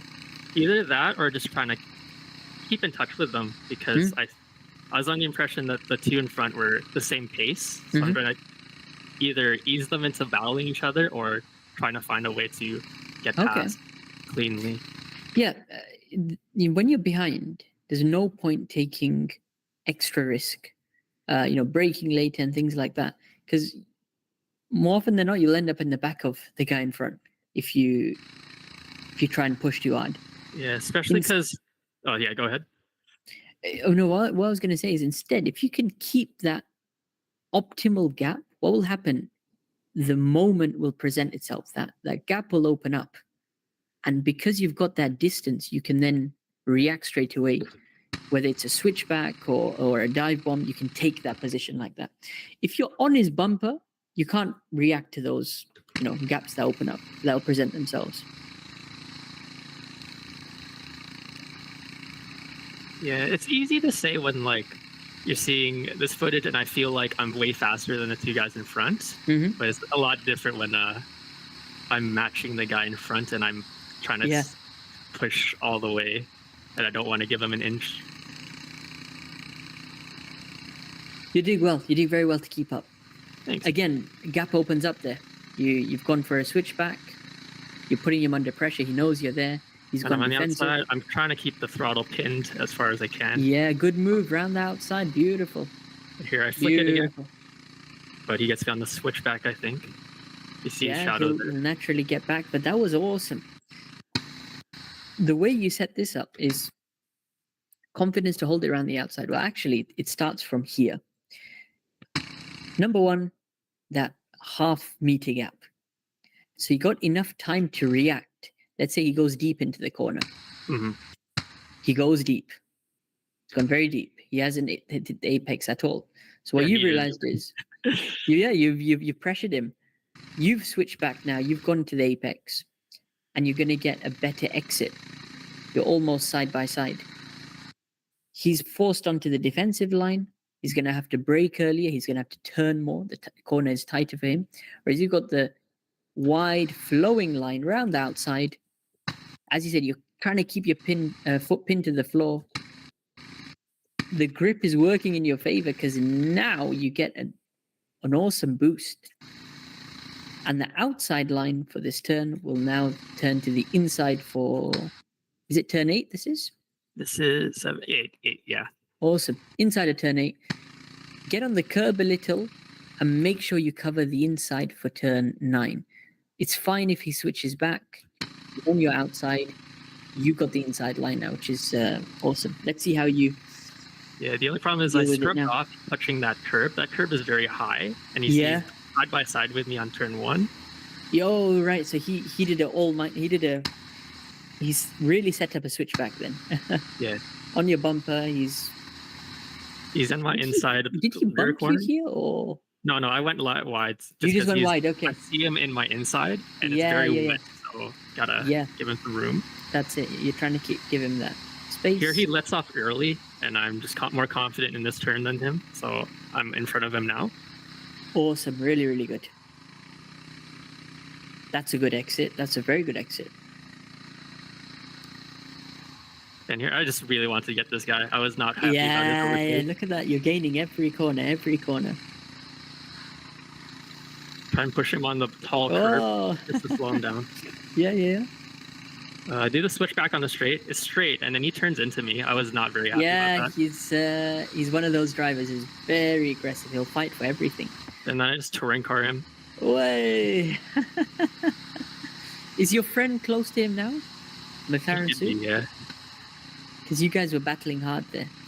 And that is an awesome move. Yeah, and look at that. As you peek over your shoulder, the gap is a kart length. Yeah. And this is the final lap. You don't. If you saw it earlier, white flag was waving. Final lap.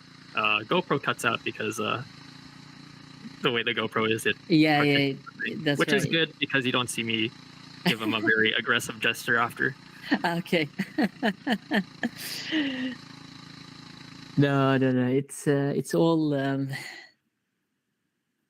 bit of fun after. Pretty you know. much, yeah. You be hard on the racetrack, but then you settle it after. Pretty much, yeah. Helmet goes on, stays on the track. That's it. That was really, really good. Thank you so much for sharing, Elijah. No problem. Thanks when are you? No, it's my pleasure. When are you planning to go to the track next? So the next race for me will be, I think, next week Wednesday. Super. This is a championship. Then you're collecting points in every round. Yeah, or? this is a championship, collecting points. Excellent. There's a semi-final and a final at the end. Yeah, I'm not too worried about the points. I'm just trying to get podiums. There's a podium celebration at the end of each. And awesome. Yeah, a bunch of my friends run this championship, so it's fun to see them. Yeah, exactly. And a lot of very experienced drivers. Just being able to keep up with dudes who have had like previous karting experience, previous like road racing experience is like really awesome. Honestly, that's priceless experience you're going to get. And the fact that you're finishing in top 3 shows your level is improving. And I think soon you can start challenging those top guys. I think the difference is, based on the video and things, is just they're just that bit more consistent. Yeah. And maybe in a few corners they've got an advantage on the line and things like that. But within a matter of weeks, you can establish that with some regular practice and experimentation. Try some new things out on the track. I think overall your line is good. So whatever corners you feel you want to try something new at, try something new. It might work in your favor, it might work against, but that's the only way you'll find out. Yeah. I'll definitely post my progress onto the site. But I'll try and get to the other karting advice lives when I can. Absolutely. Well, we got it every Sunday. And if you have any footage or you just want to stop by and ask some questions, you're welcome to join. Yeah, thanks. It's been a pleasure, Elijah. Thank you so much. Yeah, I'll just stick around AFK, just listen to your advice for everyone else. Of course. You're welcome. You're welcome. Well, that was an awesome bit of analysis of the track in Toronto. We're now going to move over to Kalis. Am I saying that correct? Is it Kalis? Yeah, it's actually Kalis. Kalis, that's it. It's not Callius. I was saying Callius before. Yeah. Kalis, have you shared the updated video then of yours? No, but like before we start with the video analysis, yes, I'm planning on getting an actual card for the first time. Awesome. So go with DR or LN? Oh, great question. By DR, do you mean Daniel Ricciardo? Yep. Yeah. Oh, okay, cool. Just check it. So you got to think of what's underneath the name. They basically use a default chassis. So Lando Norris is technically a Tony kart. Now, Tony kart is very well known, especially in UAE. There's, I believe, a number of teams running it. Have you heard of Brand Racing? Yeah, and XL. They use LN. Brand Racing, XL. So essentially, the parts are going to be available there for you. That's what you got to think about. DR is, I'm trying to think, is it Kart Republic? I think it's Birrell. Is it Birrell? Yeah, right. I think it's Birrell. I mean, there's a very good Birrell hub there. The owner is Sanad. I'm not sure if you know him. Sanad. Kalis. No, I don't. He's the main dealer for Birrell. So he's got all the parts you need. When it comes to owning your car, Are you going through a team, or are you just going to do it DIY? We're gonna do a team. Excellent. Any teams in mind? XL Motorsport, yeah. Superb. One of the best. One of the absolute best there, because they've got a proper training program. They've even got a pathway, if you're really serious, to take you into their Formula 4 team. So, that's the ultimate goal. But you'll be under very, very good coaches there, mechanics. And in terms of the kart, I guess they told you there's different packages they offer. You can either buy through them, right? Yeah, you can either like buy through them or get your own and then just take it to their races. What are you planning to do? Buy one from them. Yeah, I would do that, and I would just start getting to know things about own a kart. So when it comes to own a kart, getting to know the mechanical side of it. So how you set up your tire pressures. There's one first thing you're going to do is your seat. That is probably the most important thing in an owner kart is your seating position. They'll guide you through a thorough way to fix that, but make sure you're absolutely comfortable. Things like parts. Always try to be on site with your mechanic. I'm sure they'll provide you with a mechanic, but learn what he's changing. He'll ask you certain things as well. As far as setup goes, it's not that complex. I mean, that'll come at a later stage, but whatever you can sit in with, try and absorb things as much as possible from the mechanical side. Will you have a driver coach there as well? I assume you will. Yeah. Yeah, that's then the next step, because in owner karts, you're now going to have telemetry. So you'll see things like your RPM, your brake pressure traces, your acceleration. And within the team, they'll compare your data to some of the top guys, and you can see second by second, how other drivers are braking or applying gas, how much speed they're carrying through corners, how much you're doing. And that takes your analysis to the next level. So it goes beyond, looking back at footage on a GoPro. You can now see exactly how that driver was quicker. Or we can see on the graph, he was braking harder on entry and he was getting onto the gas earlier, So there's really good analysis in terms of data there. And, finding new teammates, because ultimately Excel is home to a lot of drivers. Which category are you going to be? Is it junior or senior? Currently, I'm in junior, but when I join the team, which is the next season, I'll be senior. Excellent. Rotax, right? You're doing Rotax Senior Max? Yeah, the RMC. RMC. Well, it's going to be September to May, is it? The season, or September to April? This season I can't join because it's already going on. Yeah. Next season it's September. I think it's in a few months, right? July, August. No, not that one. Oh, not that one. Ah, okay. You mean 2025? Yes. September. Yeah. Gotcha. So you got about a year and 3 months, 15 months, basically, right? Yeah. Awesome. You got a long time. And that's a good thing, because, I'd even recommend you to start attending some of the practice sessions every week. Just go there, watch, speak to some of the drivers, get to know, people on the team. Owner karting is a lot about, connecting with other drivers. When you're new, it can feel daunting. It can feel overwhelming, but you have a good support network. So, make use of that, take advantage of it, kind of thing. Okay. Stevie, you were asking about which, let's just check on the chat. What unit do you recommend for data? Well, there's Micron 5, there's Alfano, and there's Unipro. Those are the top three. So they're some of the best investments you can get.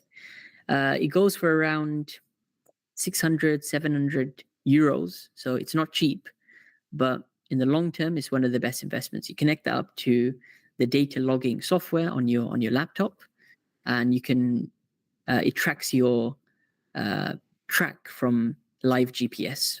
So you get speed, track layout, and then all that telemetry as well. Kalis, let's go ahead to your footage then. Where did you share it? It's in last week's post. Last week's post. Let me just locate Which that. is like a week old. Awesome. There we go.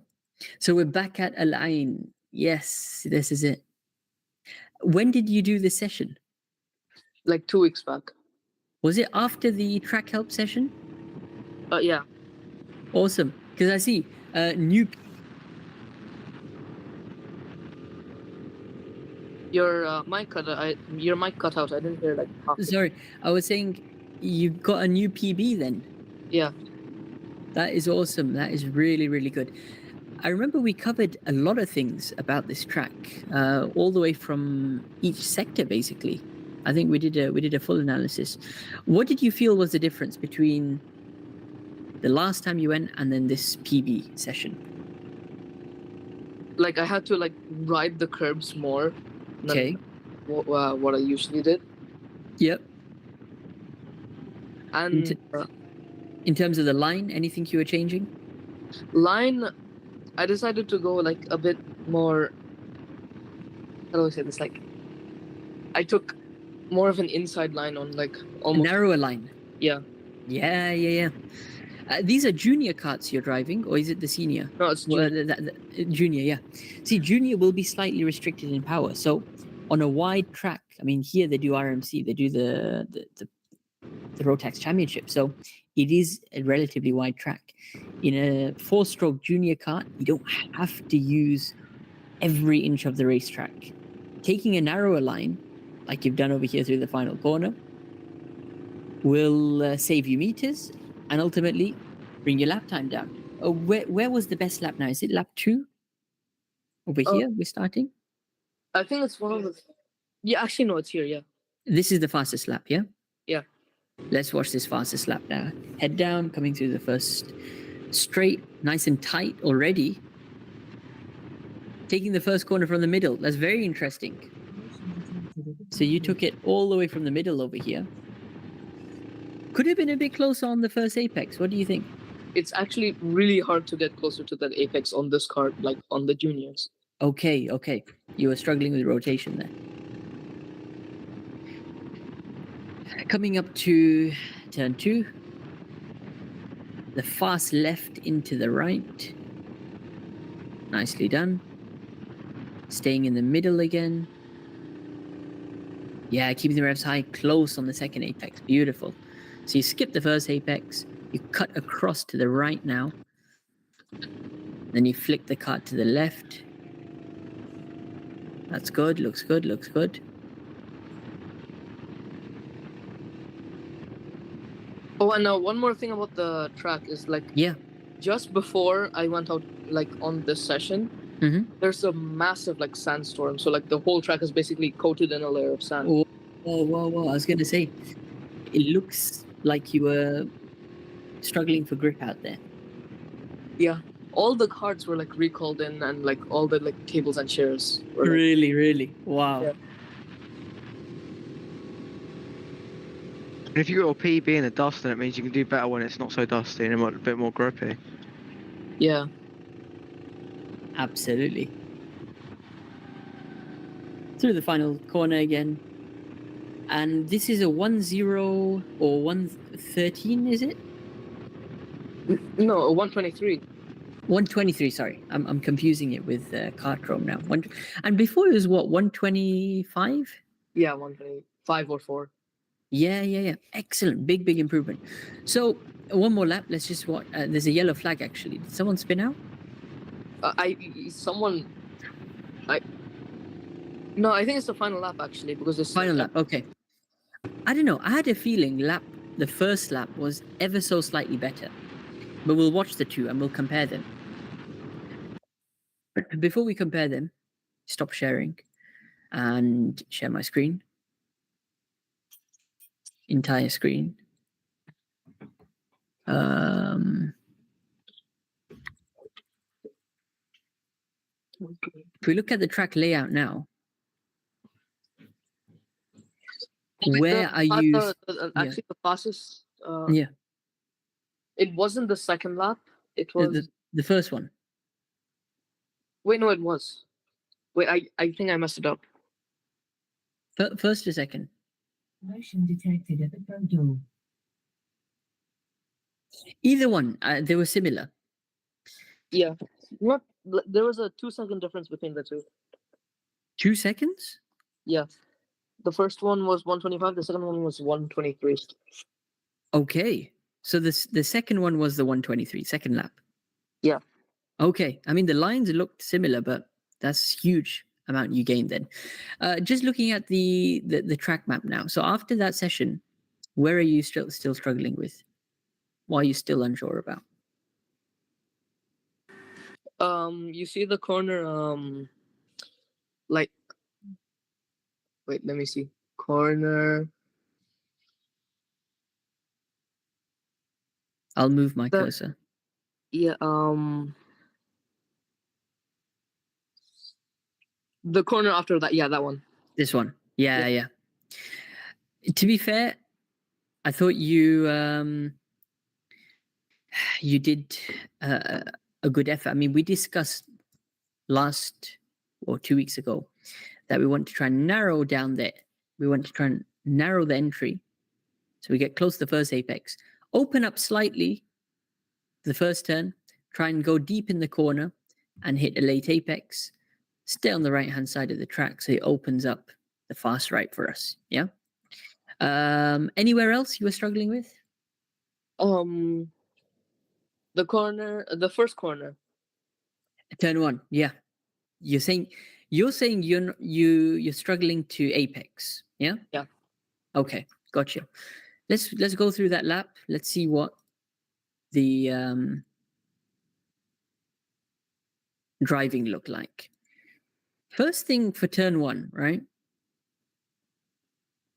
I want you to understand is I know you're reducing the meters, but just look at the general entry point that you've got, right? Look at how you're entering this corner. Where on track are we? The middle. Yeah, middle, if not, closer to the right. The outside is way off somewhere here, right? Whenever you take a corner like this, just look at the kind of angle that this becomes. It becomes tight for us, right? That means you have to brake more. You're going to have to turn more.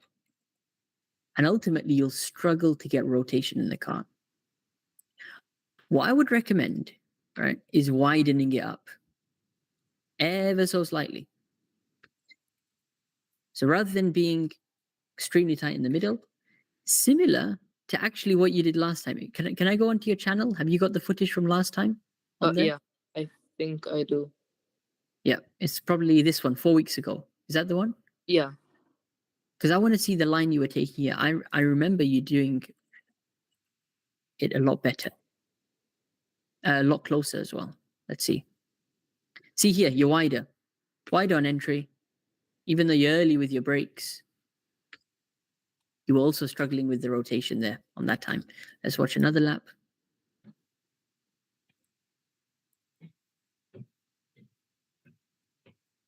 Just let it load. Cross the start-finish line. Nice and wide. Much better. Look at that. Yeah? Yeah. So here, this is about 4 weeks ago. All we did for turn one was widen it up, right? Opens up the angle of the corner for us. Brake, get your turning done. More importantly, use the white line as the reference. That's where you want to get up to. So my advice for this lap, although it was a 23 seconds, it was a PB. Just widen it up for the first corner and get a lot closer to the inside curb over there. Yeah? Yeah. A few more tenths on the table. Coming up the short straight ahead of turn two. Was there any braking here? Were you braking? No, I just lift off. Excellent. Right on the limit. Really good effort. Keeping the revs high. And, you're reducing the meters. So cut into the left. And immediately now you follow the darker line to push you wide to the outside. So to the next corner, reduce the meters. Now, fast double right section. I think we discussed last time that you could skip the first part, but the second one, you got to get nice and close to. That's exactly what you did. So you prioritize the fast right. It's interesting how immediately from the right, you neutralize the steering, you brought the kart to the middle of the track now, and then you turned it nice and early. So you're reducing the meters.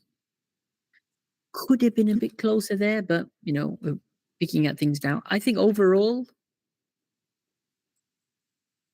in a junior kart especially, this looks like an interesting line to take. Shorter path, keep the revs high, sustain it as you come to the back end. Now, this is the part you were saying you were actually struggling with. Let's see how you did it on this lap. Tight on entry, open up the corner, and gone for a relatively late turn. That looked absolutely fine by me. Reason is your entry. You've cut the distance to the inside. If you remember last time, what was happening is, and this is a good way to compare as well, because we got the footage. Yeah. So you're coming up to the same part, but what you were doing is leaving all this gap to the inside, yeah? You see that on the inside? What you've done now is you're on the curb, and that's the game changer, right? You can see the difference over there. So the entry is fine. Early on the brakes, I can hear on this audio, you're early on the brakes, you're cutting out the revs, and you're trying to go for a late apex. All I would say over here is just continue to go a bit deeper into the corner. You see this faded black line? It's difficult to tell, but it's a dark rubbered in patch, right? Yeah. You're almost, the right-hand side of the kart is on that patch, right? But the left-hand side of the kart, you're off the patch. That patch or that dark line is the rubbered in racing line. We want to try and follow that as much as possible. So all you have to delay the turn-in, go a bit deeper into the corner. Then you can do a sharp late turn, and more importantly, try and just close the distance to the inside. Whether it's up to the white line or even just kissing that curb, we got to reduce the meters there, yeah? Anytime you're away from the apex, there's a bit of time left on the table like that. I'd also say, you can use a bit of the exit if you want, yeah? Just to keep up that RPM, keep up the revs. And we discussed that for this right-hand turn that's coming up, widen it up ever so slightly, just so you can have a faster run, yeah? So what are you going to try next time at this corner? Okay, so early to late apex. Okay, let's talk about the entry. What are we going to do on the entry? So we're coming up to the corner. Then we How's go the entry going to be? a bit wider. Yeah, why not? Go a bit wider. The white line, you that is the limit. Use it up to there. How deep are we going to go into the corner? Are we going to turn early? Are we going to turn late? We're gonna turn later so I can get a late apex. Awesome. That's it. Try and stay on that rubbered line. Late turn-in, as you said, equals late apex. What about the distance to the curb? How should that be? Like reduce it, almost go on it. Yeah. Almost go on it. But then feel free to open up the corner on exit. So what happens is if you're turning too much to the left over here, trying to be on the curb, it ruins the exit, right? We got to think about keeping everything flowing. So late apex, use a bit more of the exit if you want. Yeah, open up the steering wheel. Through the fast right now, good effort, looks good. This is all about placement of the cart. You're going narrow over here. Fast left, beautiful. Huge, huge improvement. What do you see the improvement is over here for the double left? Like for this corner, it's not really like my racing line. That's a problem. It's my confidence. Mm-hmm. But now I've gained more confidence, and now I can like almost fully send it throughout the whole corner. Yeah, and I can tell that. You're flicking the cart to the left for the first apex, flick it to the left for the second one. You're a lot closer to the inside curb, and then you're using the runoff and exit. If we compare that to last time, you were lifting a lot more. You're actually braking, and then you had to build up the revs. So I think you eliminated the brake, right? That was the difference. So here now you were braking. Now it's flat. That is a big, big difference. And now to finish off the lap, this is where you really gain the time. I want you to watch this. Smooth on entry. Hug it to the left. Click it to the right. I actually think on the last lap, you did it even better. We'll watch this. This is the lap before.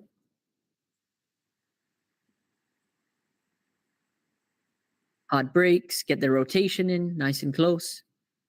From the left, flick it to the right. They're almost the same. But the biggest change over here that I see is the amount of speed you're carrying through the corners. So you're not losing the momentum, you're not losing the revs. You get braking done nice and early over here. Slow the car down. It's a sharp left, we know that. Feed the power back now. Feed the power, feed the power, feed the power. Keep the power up. Keep the cart in the middle of the track. Flick it to the right. And then finish off our lap strongly. So, when is the next time you're going to go to a line? Tomorrow. Tomorrow. Excellent. What are the two things you're going to do tomorrow? Work on the corner. Wait, 1, 2, 3, 4, 5, 6, 7, 8, 9, like that area. Yeah. So this area over here. Anywhere else? Corner 1. Yeah. More importantly, turn 1 is probably the easiest fix you got to do. All you got to do is enter it wider. Yeah. Don't limit yourself. Don't make it too tight for you. Turn 1, I reckon, the wider you take it, you can almost lift, lay the power back down, get onto the gas. It could even be flat out in the junior. Depends how wide you take it. The narrower you take it, the more we have to brake, the more we have to turn, the slower we're going to be. Yeah. And we discussed what we got to do for turn 8. Same entry. Continue to cut the distance, the first apex over here. Then you can see on Google Maps the rubbered line, the dark patch. Follow that. Nice and wide. Deep into the corner. Sharp late turn. Use the runoff on exit. Open up for the next corner, yeah? Let me know how you get on. Be sure to record some more footage. Yeah. And I'd love to see how that turns out for you. Yeah, we'll definitely record tomorrow. Yeah. And I'll try to do the things we talked about today. That's it, step by step. You're pretty much there. Okay, thanks for the help. I'm gonna go. Keep it up, Kalis. Let's stay in touch for next session.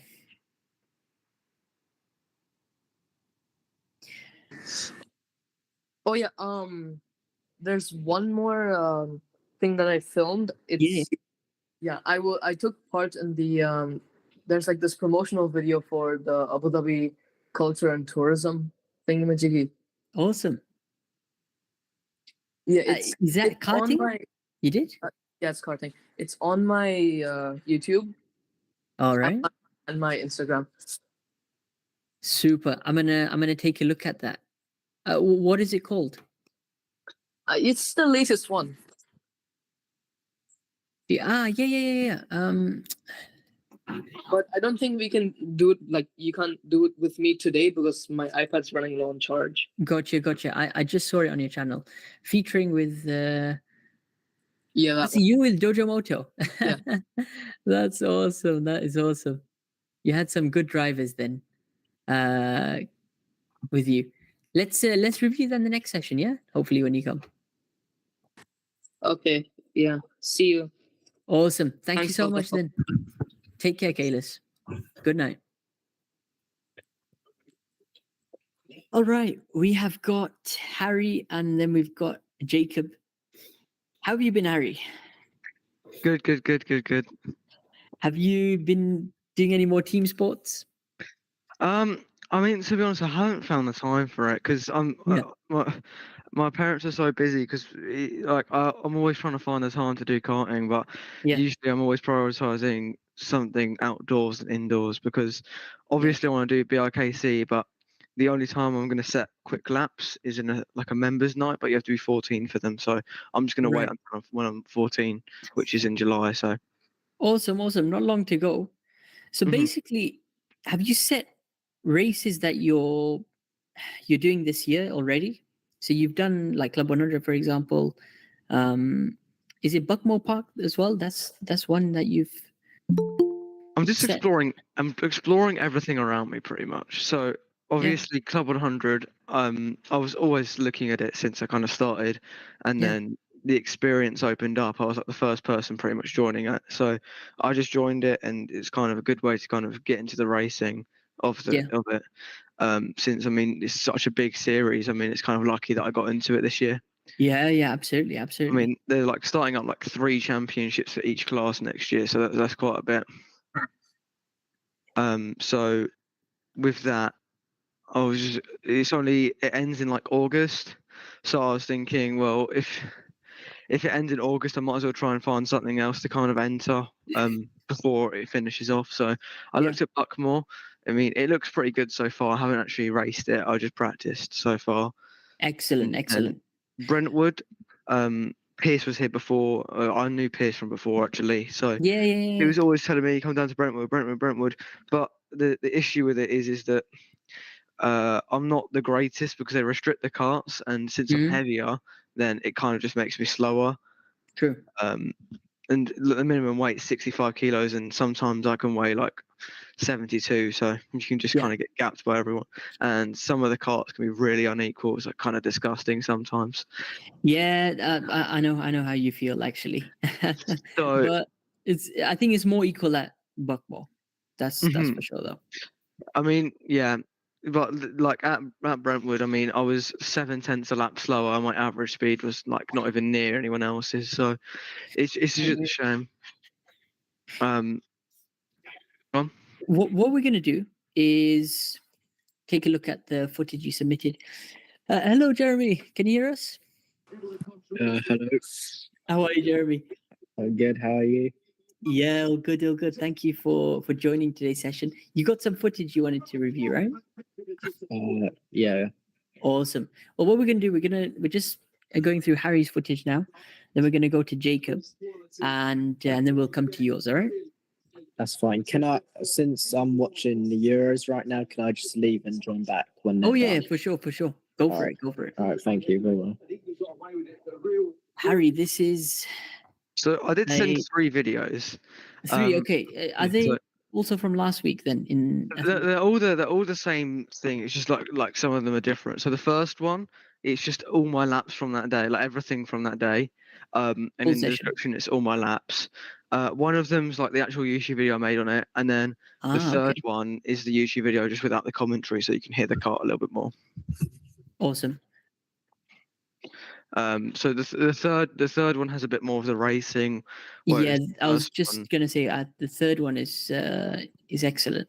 Let me Mhm. just share that one because you got all the laps actually below, which is yeah, really good. Mhm. And it was until 23 actually you got the best one. So towards the Yeah. end was crack Yeah, only yeah. rub it in, and it's significantly quicker. I mean 51.0.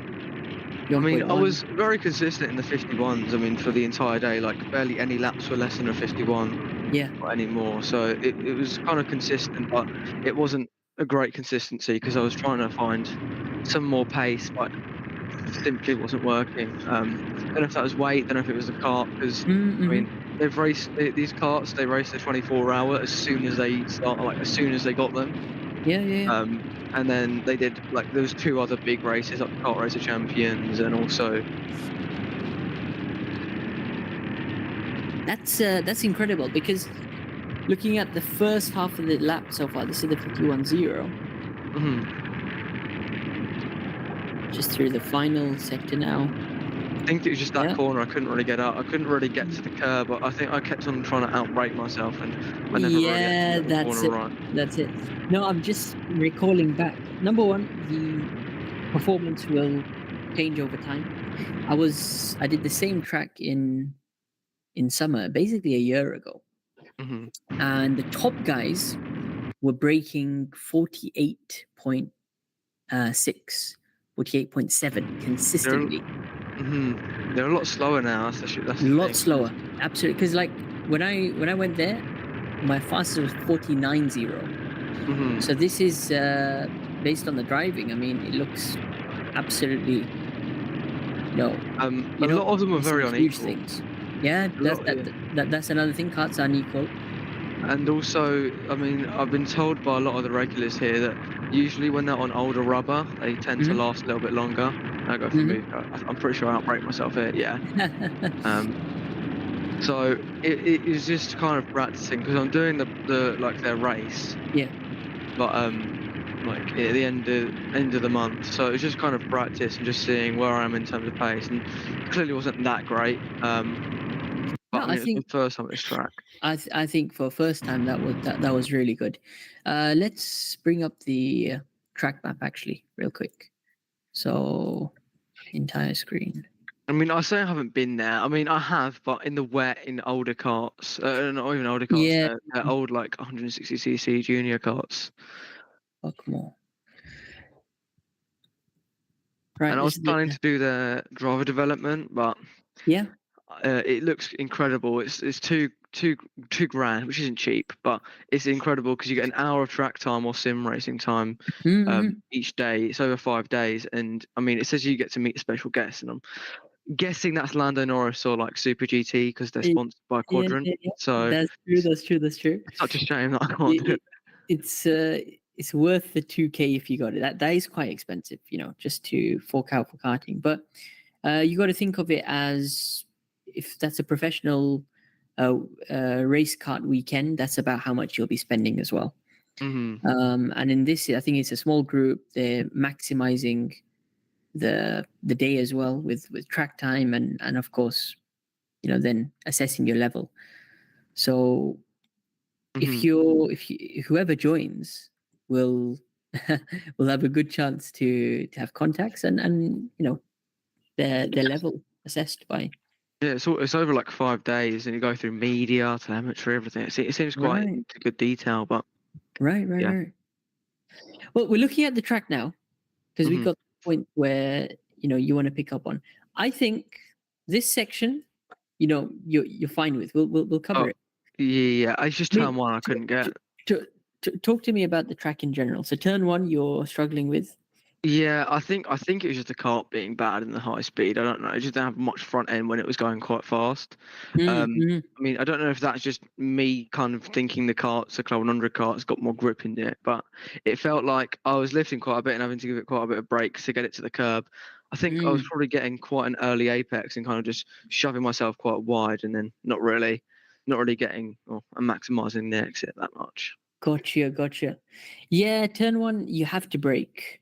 I believe, if my memory recalls me Mhm. The main thing is you want to carry that speed basically on exit. So even if you have to sacrifice with an early break, it's just about setting yourself up to have the best possible exit out of it. There's no point, going too hot on the brakes or too early into the apex as well, because you'll just end up wide, Mhm. and then Exactly. it ruins your run for the first the two hairpins. Mhm, mhm. How are the hairpins? You think that I've mastered them? I mean, turn one sometimes, hairpin one even.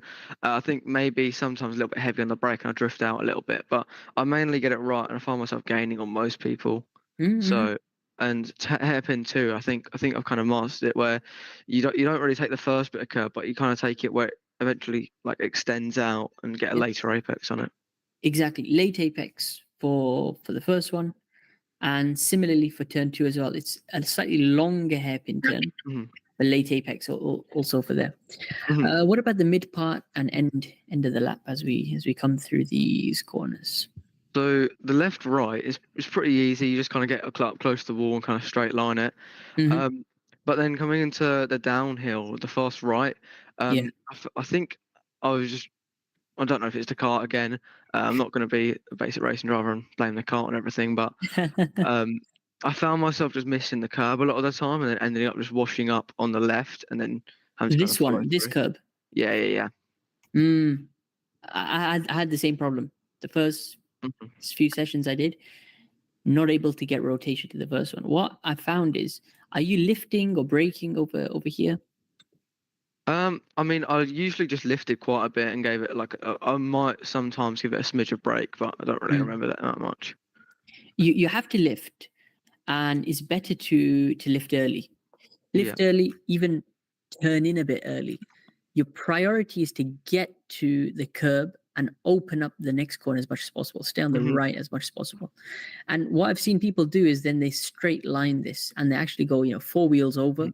They can take a lot of curb on the left. And actually there's a bit of barrier a little bit there. further out. Yeah, it gets pushed out, depending on the session you're at. So really sacrifice time on entry over here, whether it's a sharp turn in, or you have to lift a bit more, even a dab of the brakes, just so you can get to the curb. Number one, that's the objective. And then straight line all of this. Carry this down there. Remember when you go downhill, you naturally carry more speed. Yeah. Max out the revs and then stay on the left-hand side of the track because you need to open up this tight right as much as possible. That's I've seen that. Final couple of corners. How are those for you? Again, that kind of downhill right-hander. I can't really get the braking right on that, and I usually just find myself just not really even near the curb at all. Yeah. You just drift out wide, kind of thing. Yeah. Again, that one, it is about. It's your style. I've seen people, they brake late over there. They're confident under the brakes, but they can get the rotation and make the apex. Personally, I always went for an early brake there again. So as soon as I pass this barrier on the left, I'll consciously think, I've got to start braking soon. Hard brakes again, almost a trail brake even, because of the amount of speed you're carrying. A threshold brake sometimes unsettles the cart, or you don't slow it down enough. But you need to get as close as possible to the inside. Yep, I agree with that. And straighten it up on exit. That's the most important thing. From point A to point B, just straight line. Let's watch some of the footage again, actually. And this is probably then the second and then the first. And I think coincidentally, you're behind someone each time. So naturally, okay, you follow maybe a quicker driver, also get a bit of their slipstream, that can help. But yeah, you're strong through the hairpin 1, hairpin 2. You can see it right on his bumper. Huge gains there. Coming onto the back end of the lap.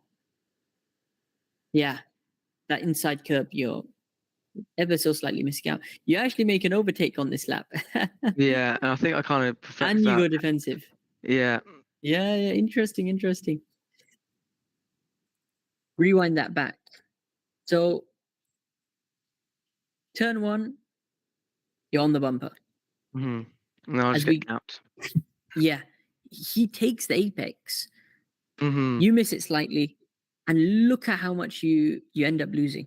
You know, it's a 2 cart lengths. I think all you got to do on that occasion is you're using all the track. That's fine. Hard on the brakes. Slow it down more. Slow is better on entry. Mm-hmm. He's just able to get that better rotation. It also could be kart related. Was this understeery, this kart? It wouldn't turn much. I mean, just through the high speed, it struggled. It was nowhere else. It felt really strong everywhere else. But But I look, mean, I think again- just talking to some people that obviously raced here before, like Kart Racer Champions or Yeah.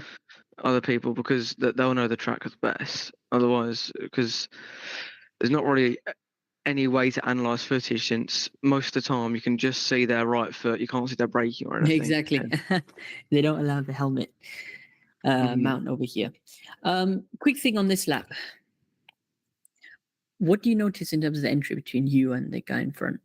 You're second a little bit wider. Yeah, ever so slightly wider.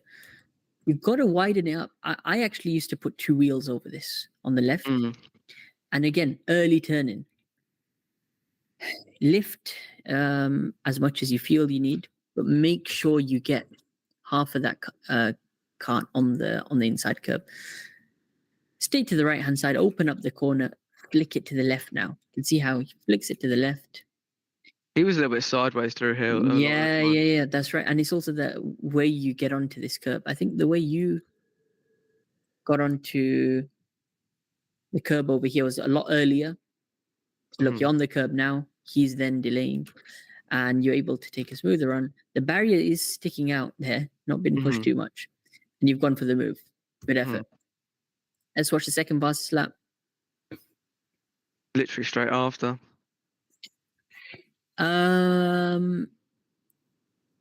This is quite no, close. this is 24. The couple of laps earlier. This was.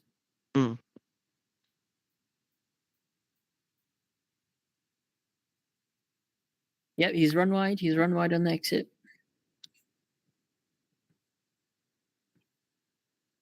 There you go. Caught him up.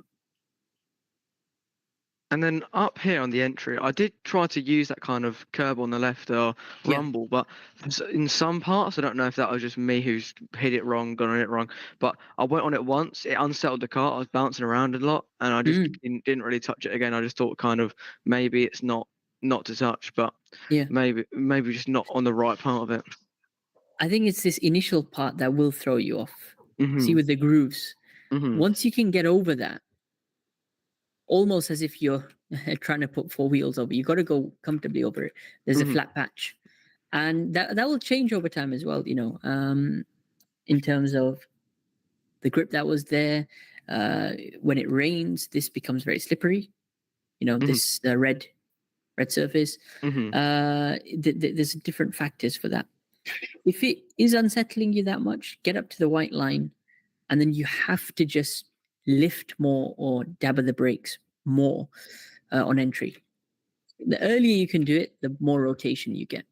Moment you start missing it, it's a couple of things. Could be the kart, you know, at high speed, as you said, it's just not turning in. Or you're just carrying too much speed that the tires won't grip and turn for you there. Also, I forgot to mention, I think like through that corner, they just repaved it. So maybe different surface. So that might be why. Right. So is it? I think it's here. Hang on. I remember it's down this corner. Didn't see it there. I think. There you go. Look at that. Yeah. This should be more grippy though. Yeah. I'm not really sure. It's not that new. It's like 6 months old, I'm pretty sure. So it's not that new, but I mean, still. But definitely surface change. Surface change. Yeah, that's interesting to know. All of this left-hand side, right, has been reset, and it stops about here. Yeah. Again, you're flicking it to the left. So both these times, okay, ended up going wide, and then he switched back. So you were Well- battling on these laps. Yeah. And then he eventually pushed me through turn one. And I kind of lost him. I just kind of went out of the groove and just slowly So got. 51-0 now. Let's see how this came about. And Buckmore has like sector timing, so you can kind Yeah. of put that together. So if I did all my best sectors together, I could get a 49.8 or 49.7, I think. So There you go. There you go. Look at this. Turn one. Nice and wide. I can hear the sound of this. You've cut the revs more, meaning you've probably braked more over here. But look at how much closer you are in turn one. yeah. That's the kind of stuff we need to be doing. Nice and tight. You gain on the guy in front. The brakes, good rotation. The exit of the corner, big gain. Second hairpin. Kiss the inside curb. Run out wide. Now you're on his bumper. Mm-hmm. Really, really solid. Went from like five kart whips to about 2. Yeah. Much tighter. Look at that. Mm-hmm. Much tighter. And I'd still say this guy is holding you back ever so slightly. You know, when they're just in touching distance like this, Mm-hmm. you're not 100% pushing because you're trying to set up an overtake actually. Mm-hmm. But you did very well. Like over here, you're like, can I switch back on him? Forces you to stay on the line though. Mm-hmm. Final corner. Absolutely fine. Yeah, you really gained it through the back end of the lap. Had a strong start to the lap. Here you lift more. I can hear on the revs. Much bigger dip in the revs. But that helps you coast the car. At least get something on the curb on the right. Opens up the left. Yeah. Flick it to the left over here. What you want to try and do, and just like you did here, you can almost see your cart is in a straight line. Mm-hmm. Yeah. That's how you want to be. The moment you start going Sideways. this way, sideways like the guy in front is, or sideways and facing the right, it's going to mess you up. Try and be dead straight. So the braking can be done in a straight line. You flick the cart. Even the inside curb there, you can use a bit more of it. Mm-hmm. Feel free. There's that drainage cover, and things, but it's small things we're on now. And Garda up here was a really confusing corner because you can't really. There's not really a line out of it because you can either take it a narrow exit or you can take a wide exit and kind of follow the curb. But it's really bouncing. You can just like your helmet's moving around. It's really like kind of. It's quite physical. I'd say hug it to the left over here. Mm-hmm. Minimize the meters. Get to this curb as soon as possible. Very similar to what the guy in front does. He actually gains a little. He goes deep in the corner, late turning. Doesn't even go as close to the inside curb. On exit, he goes to the left. Stays on the left. Doesn't waste meters. Touches the right there. Yeah. And he's gone ever so slightly ahead. Ever so slightly. You can see there. Yeah. Just going back to the track map then. Overall, keep this. Oops, not that. Keep this and keep this the same. That's where you're going to win the time. Yeah. All you got to do is sacrifice a bit more time on turn one to make sure you get rotation. Mm-hmm. Get to that curb on the inside. And when we're coming to the back end of the lap,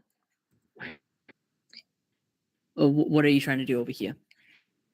Kind of try and get the car on the rumble on the left and then lift maybe a little bit earlier, get close to that curb, kind of get both right tires on it, in a straight line it through onto the next left-hander. Look at that. Beautiful straight line. And then for the next corner, be set up in a straight line as well. Like that.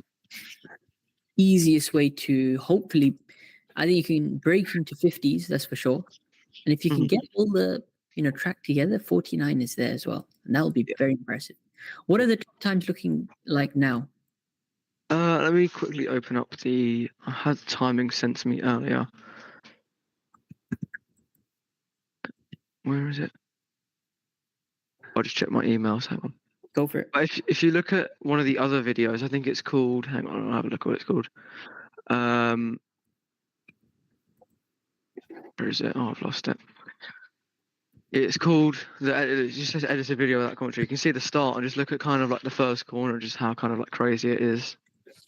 Let's The change. fastest. It was a 49.6. 49.7 really, if you round it up.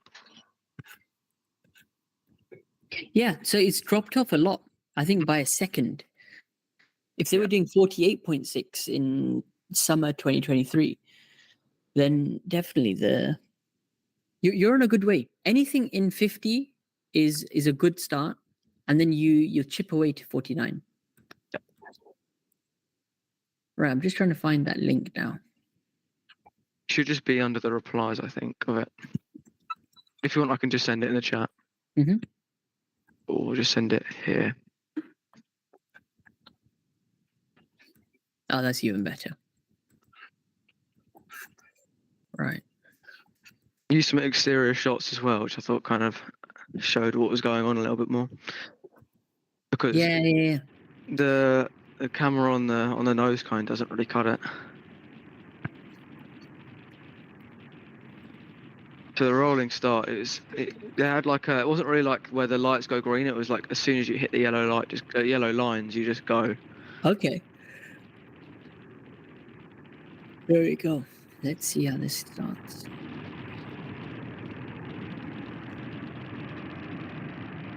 And it's random grid order.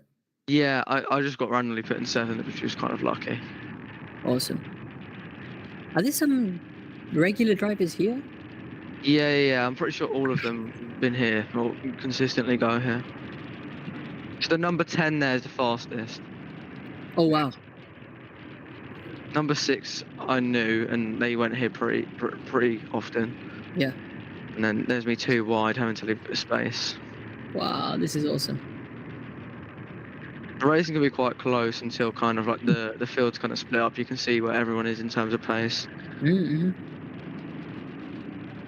So P5, 2 places you made, yeah? Mm-hmm. And then they'll come back at you like that. Yep. I don't know. The kart looks. How was it? Same kart? This was. Yeah. It was just one session, but like during like they just red flagged it kind of. They just brought pace. Okay, so that's number 12 you were following, right? Yeah. Yeah, gotcha. Yeah, this is the same kart. Okay. But I mean, I've been told a lot of things about a lot of karts. So like, I got told the number 8 just had a great top end, but just through some of the corners, it just didn't turn. Right. They've done a lot of races. That's the other thing in these. Yeah, in these I mean, cars, a lot of hours. 24 hours, and then probably put a fresh set of tyres on there.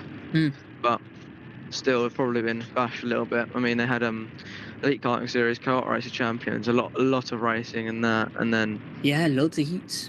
And I'm guessing they probably put fresh tyres on them because there's so much racing. So these karts, kind of with the older used tyres, apparently are quicker. So only one way to really find out. But number 12 was always quite awesome. slow through there. So a lot of the time, I think I got like 3 overtakes through there on him. I think you're confident on the brakes, and you cover the switchback. Just about. I don't think he could really switch back because he was always quite wide. Yeah. He was really wide. Yeah. Excellent. But the leaders are just gone. I mean, 2-3 laps and wow. I'm not sure if that's kart luck or it's just them being regulars. They're also working together. They're not battling. Yeah. Did they have 49s then? Surely. Yeah. 50s. Yeah. That was the fastest that I saw from them. But I'll have a look at the laps again. It'd definitely be kart related as well. Yeah. But generally, 49 is that's a top timing. Top timing. I mean, a lot of people kind of like. Let's just have a look at the fastest person. I mean, they got like a where are they? They're like they're not like consistent. They're like low 50, low 49, and then high 49, then high 49, then high 49, then another high 49, and then it's just kind of not consistent as much. Mhm. So yeah, it just shows that like their 1 lap pace might be it, but not their 10 lap pace, for example. But I find that like my pace is better in the race. I feel Yeah. like kind of having the motivation to chase someone or defend against someone kind of pushes me to go that extra mile. Oh yeah, 100%.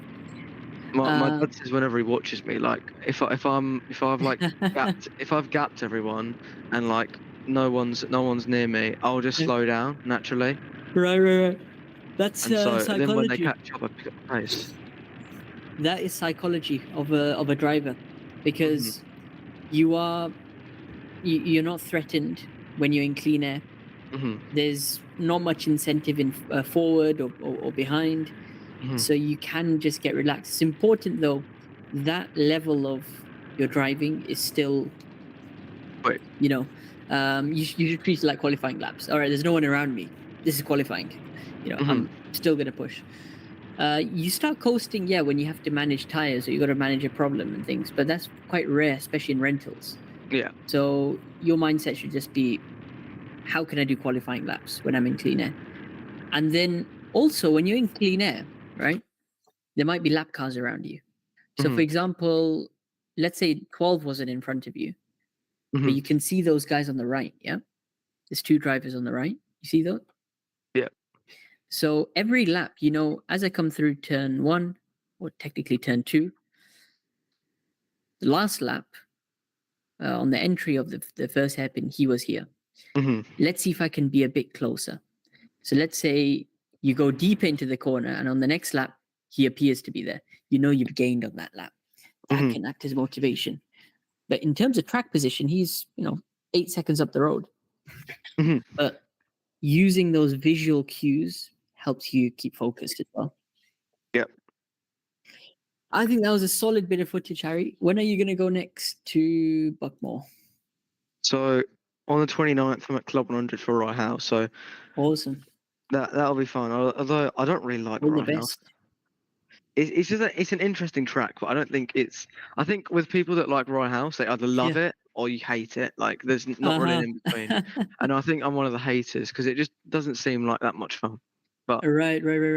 I mean, I never managed to book a session there. I remember when I tried to go, they only had a Monday arrive and drive, and it was 1 session at night, so I missed it. That's they have always been on the bucket list to do. Rotax Rentals there, I think. Yeah, I saw. As well. Is it ADX? Yeah, I mean they're an interesting team, but I mean I was looking to get in it, but I'm busy every day that I can do it. So Right. That's definitely something to try out, because once you get into a faster car on a very tight and technical track like that, wow, that's another level of driving. Oh, my friends in a team that do Bayford Meadows in Buckmore. So yeah. I've been talking to them about a test day, but it looks like it's gonna be £600, but it's like the full day, you get insurance and everything. So yeah, like 600. That is the going rate actually. I mean, it's what, 10 to 4 or 9 to 3, something like that. So what do you mean? The timings. Morning to. It's I'm not really sure, but I think you get like 10 7-minute session, 7 10-minute sessions, so it's not that bad. 7 10 minutes. 7 10-minute sessions. That's not actually a lot of driving, because that's let's say that's just over an hour. You can do that in 2 hours of track time. So I know a team in Wilton Mill. It's every Wednesday, Wilton Mill Kart Club, and they have owner practice from 10 a.m. to 4 p.m. And for a similar price, I think it's even cheaper, about 500 or 550. They'll give you 10 a.m. to 4 p.m. open track. So yeah, you run in 10-minute intervals, but that's 6 hours of driving of track time. Is that Dan Holland Racing or? That's Jack Dex Racing. Check them out. Oh, I think I've heard of them. Yeah. Blue and white livery, with a MS kart chassis. Oh, they use. I think they rented out a kart to Super GT once. I think I saw a video on it. Did they? Okay. Yeah. But anyways, the day after Rye House, I'm at Buckmore for the race. So Excellent. Well, all the best. Let me know how it goes, and Mhm. if you got any footage as well, feel free to share it. Would love to yeah, all right, review cool. it with you. Mhm. It's been a pleasure, Harry. Yep, all right, cool. I'm gonna Let's stay in here. touch. You're more than welcome. Let's move on now to Jacob. It's getting late for me as well now, but Jacob, you have been waiting patiently. Can you hear us, Jacob? Yes, I'm here. Excellent. Is this the first track help you've joined? First session? Second. Second. Wow. So you're familiar with the format now. Oh, yes. And I'm actually very interested to know about your track, which is what's the name of the track? Motokari Modrica in Czech Republic. Could you share the spelling in the chat? Can you send a message? Yes. I just want to bring it up, copy and paste it onto Google Maps so we can see. I have to say, this is probably one of the coolest tracks I've seen. Once it stops lagging, because it's next to the main road, actually. Yeah. Yes. Amazing. And it's a very tight track. Yeah. It's like my home track. I have like 13 minutes from home. Yeah. And how often do you go? Every week, like it's random, but every week. Every week. So Yes, do you go yes. with some friends, or how does it work? Sometimes, yes. Sometimes. Awesome. Let's admit. Hello, James. Welcome.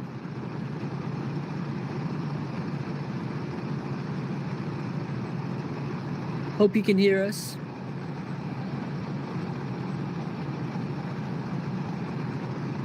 Motake Motrice. Okay. Let's pause the video for a second. Like they have a new layout this year, so I'm not All sure right. it will be there on maps. But on Facebook they have it. Awesome. Share it.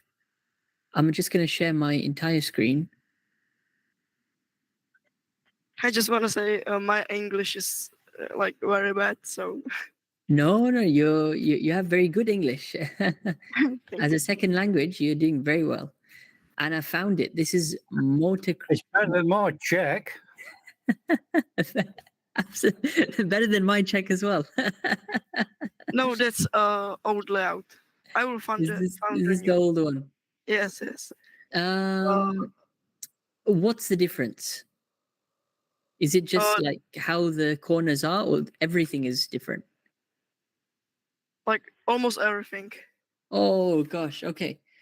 Then this is not useful, right? This is not. No. Did they make it bigger or smaller? Yes, I have it.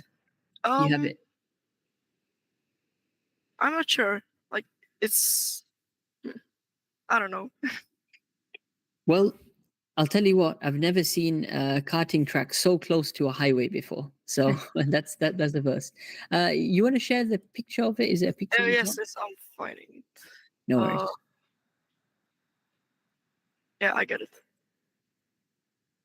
To check if anyone sent. Oh, there's lots of people who wanted to join.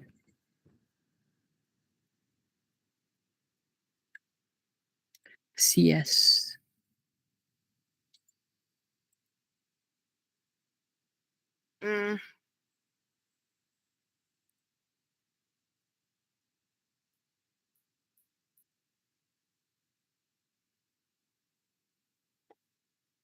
I sent it in the chat here. Awesome. Yes. Aha, look at this. Wow. That's at night. To be fair, the difference that I see is there much of a difference? Oops.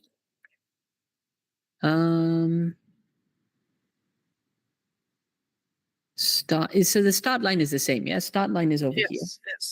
Start line. I guess you got the first hairpin down the main Yeah, straight. that's the same. Yes. This becomes longer. The corner they made it. Yeah, Mhm. they made it different through there. A long up after. They push that and then it comes down. Okay. Then it turns into another hairpin. Yeah. Yep. That is a very, very interesting layout. So overall, looking at this track, I know you go there every week and things. Anywhere you're specifically struggling with? Any corners? Like yes, where you have the mouse. Like Okay. I You think know what? I'm going to start from the first corner. This is turn 1, yeah? Turn yes, 1? yes. You good with turn 1? What?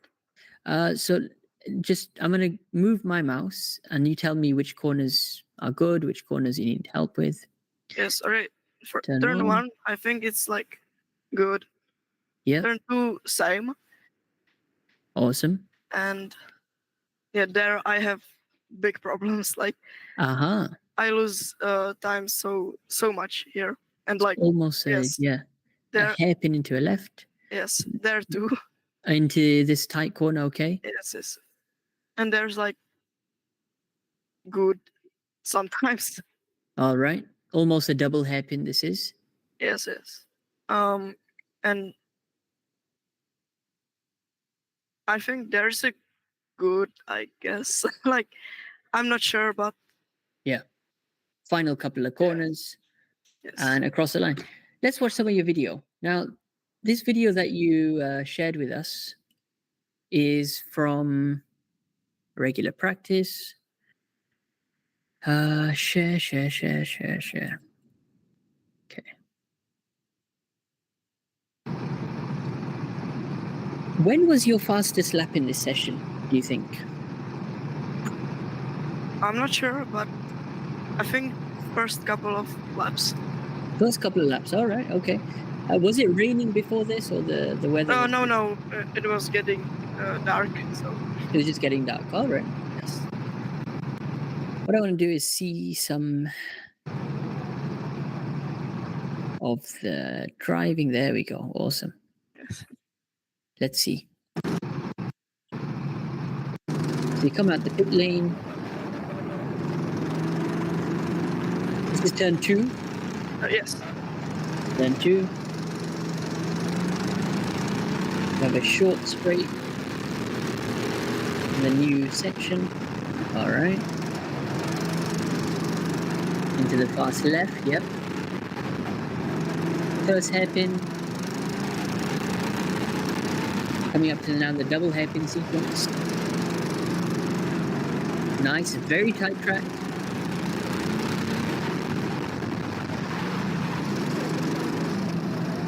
Are these some regular drivers?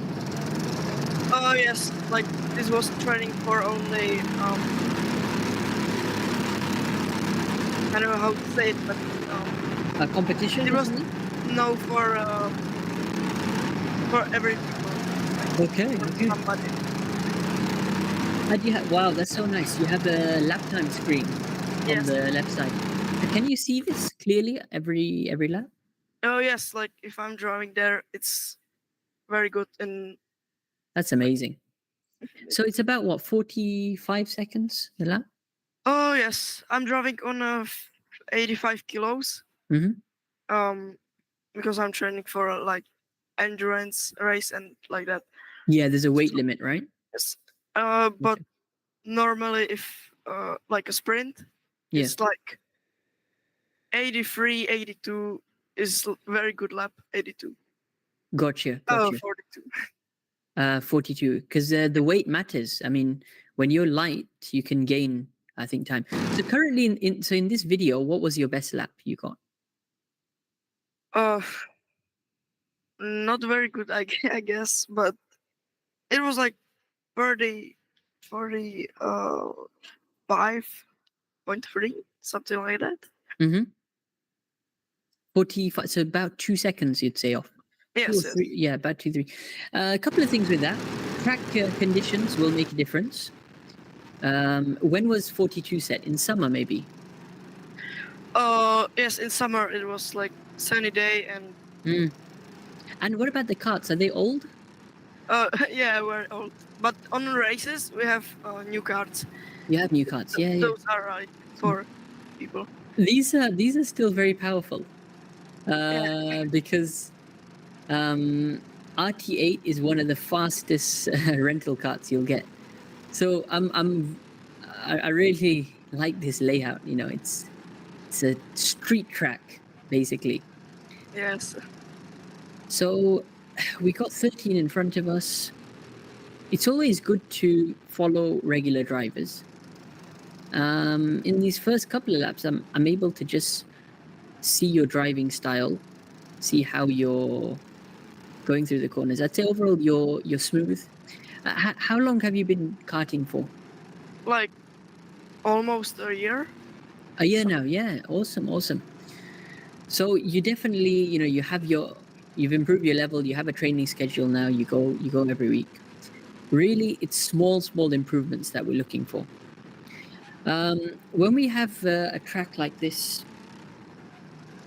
and I want to go to my track diagram now, it's important that we drive each corner as if we are preparing for the next corner. So it's such a tight layout. You cannot think, oh, this is a hairpin, I'm going to take the normal hairpin line. No, we have to think, this is a hairpin, but what comes after it? It's another hairpin. Yeah. So generally, if we talk about the lines for turns 1 and 2, you have to brake for turn 1, right? You're braking for turn 1. Is that correct? Like very like not much. Yeah, very little. Let's start a new lap over here, because you have an interesting line compared to kart in front. Do you brake on feeling, or do you use like a reference or something for your brake? On feeling something like that. No. Yeah, on feeling. What about your entry? This entry, Wide, the middle? owner of the track says me to like be in the middle, Yeah. more in the inside of the corner. You save meters like that, right? Yes. And it's like faster. And you'll see the difference actually, because let's pause here. So now the gap is 1 kart, yeah, 1 kart length, or just over a kart length. Driver in front, he goes wide. He goes on the outside line. You're staying in the middle, you're saving some meters. As we get to the apex, that gap is closed, yeah, you're right behind him. And that gap will be maintained until the next corner as well. So I like the entry, and you're just tapping the brakes more for rotation. Turn 2, let's see how you're tackling turn 2 from the outside. Cut to the inside. Amazing, good effort. So here you have to use all the track because it's such a tight exit. If you notice, the wall comes at you very quickly, yeah? So you got to open up that corner. Also, you have a long straight coming up. Now, what's difficult about this corner? You told me before that you're struggling with this turn. What's difficult about this section?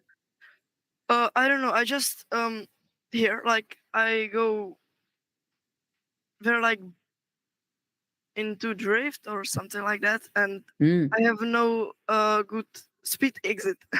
Exit speed, yeah, gotcha. Well, I want to take a look at the track map. When you look at this corner, we're dealing with a typical hairpin into a fast left, right? My advice is you should try to have the best possible acceleration out this corner. So it's not about how quickly you come into the corner. How can I exit it as fast as possible? The way you do that is you have to brake early, number 1. So enter the corner nice and wide, and we're braking early. For this corner, where are you braking? Is it on feeling? Is there a specific? On the first, no. So we're coming up to the corner now. Are you looking anywhere as a reference for braking? Here. No. Yes. Here in the first turn, like You're just braking here. a little bit later, but yes. Yep. Yes. Here. Yeah, just after this curb thing on the right side, barrier on the right side. Yeah. So you're already braking early then, and then it's just about your line. You're cutting across to go tight. Personally, you need to make this corner as wide as possible.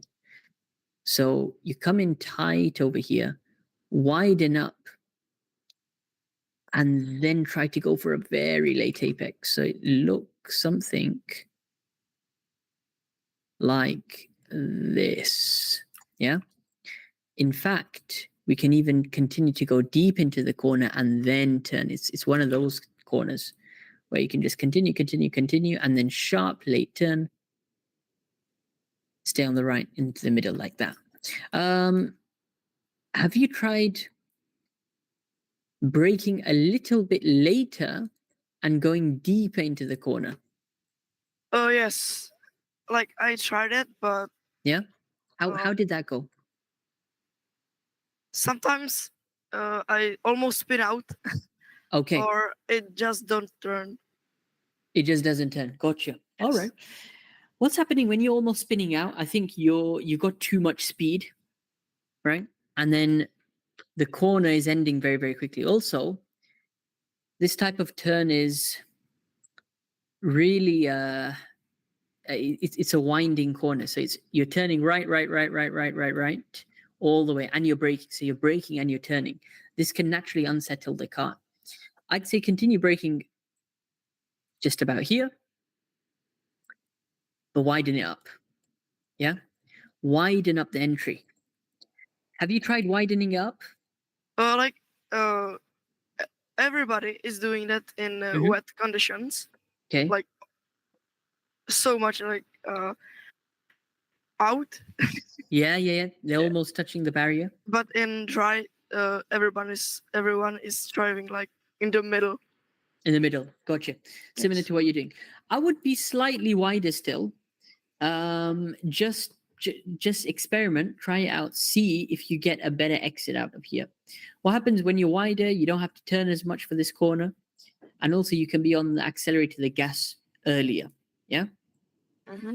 The main thing is we don't want to come in so quickly and then brake late or turn too much, and that's slowing us down. Yeah. We want to keep the revs high. So even if it means widen up the corner, early brake, get onto the gas earlier. That's it. That's all it's about. How early can I get onto the gas? So you can carry the speed through the exit now.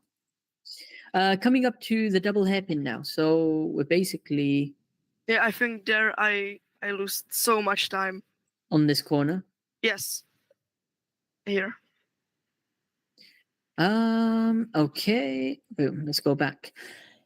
Okay. One more time. Who are you losing time to? I don't know, like almost everybody. Like he have better exit. Mm-hmm. And like I'm doing it all the time, like same. Okay. The turn, but I have bad exit. On this lap in general, I think you're doing a good effort. Number one, you're going deep in the corner, sharp, late turn in. You have to go for a late apex here.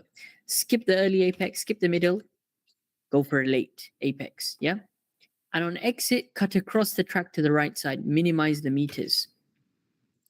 In terms of the guy in front, I think let's watch where he turns. Driving the black helmet. Goes deep in the corner. Yeah. And it's a very small thing I want you to notice. So watch his cart to the apex.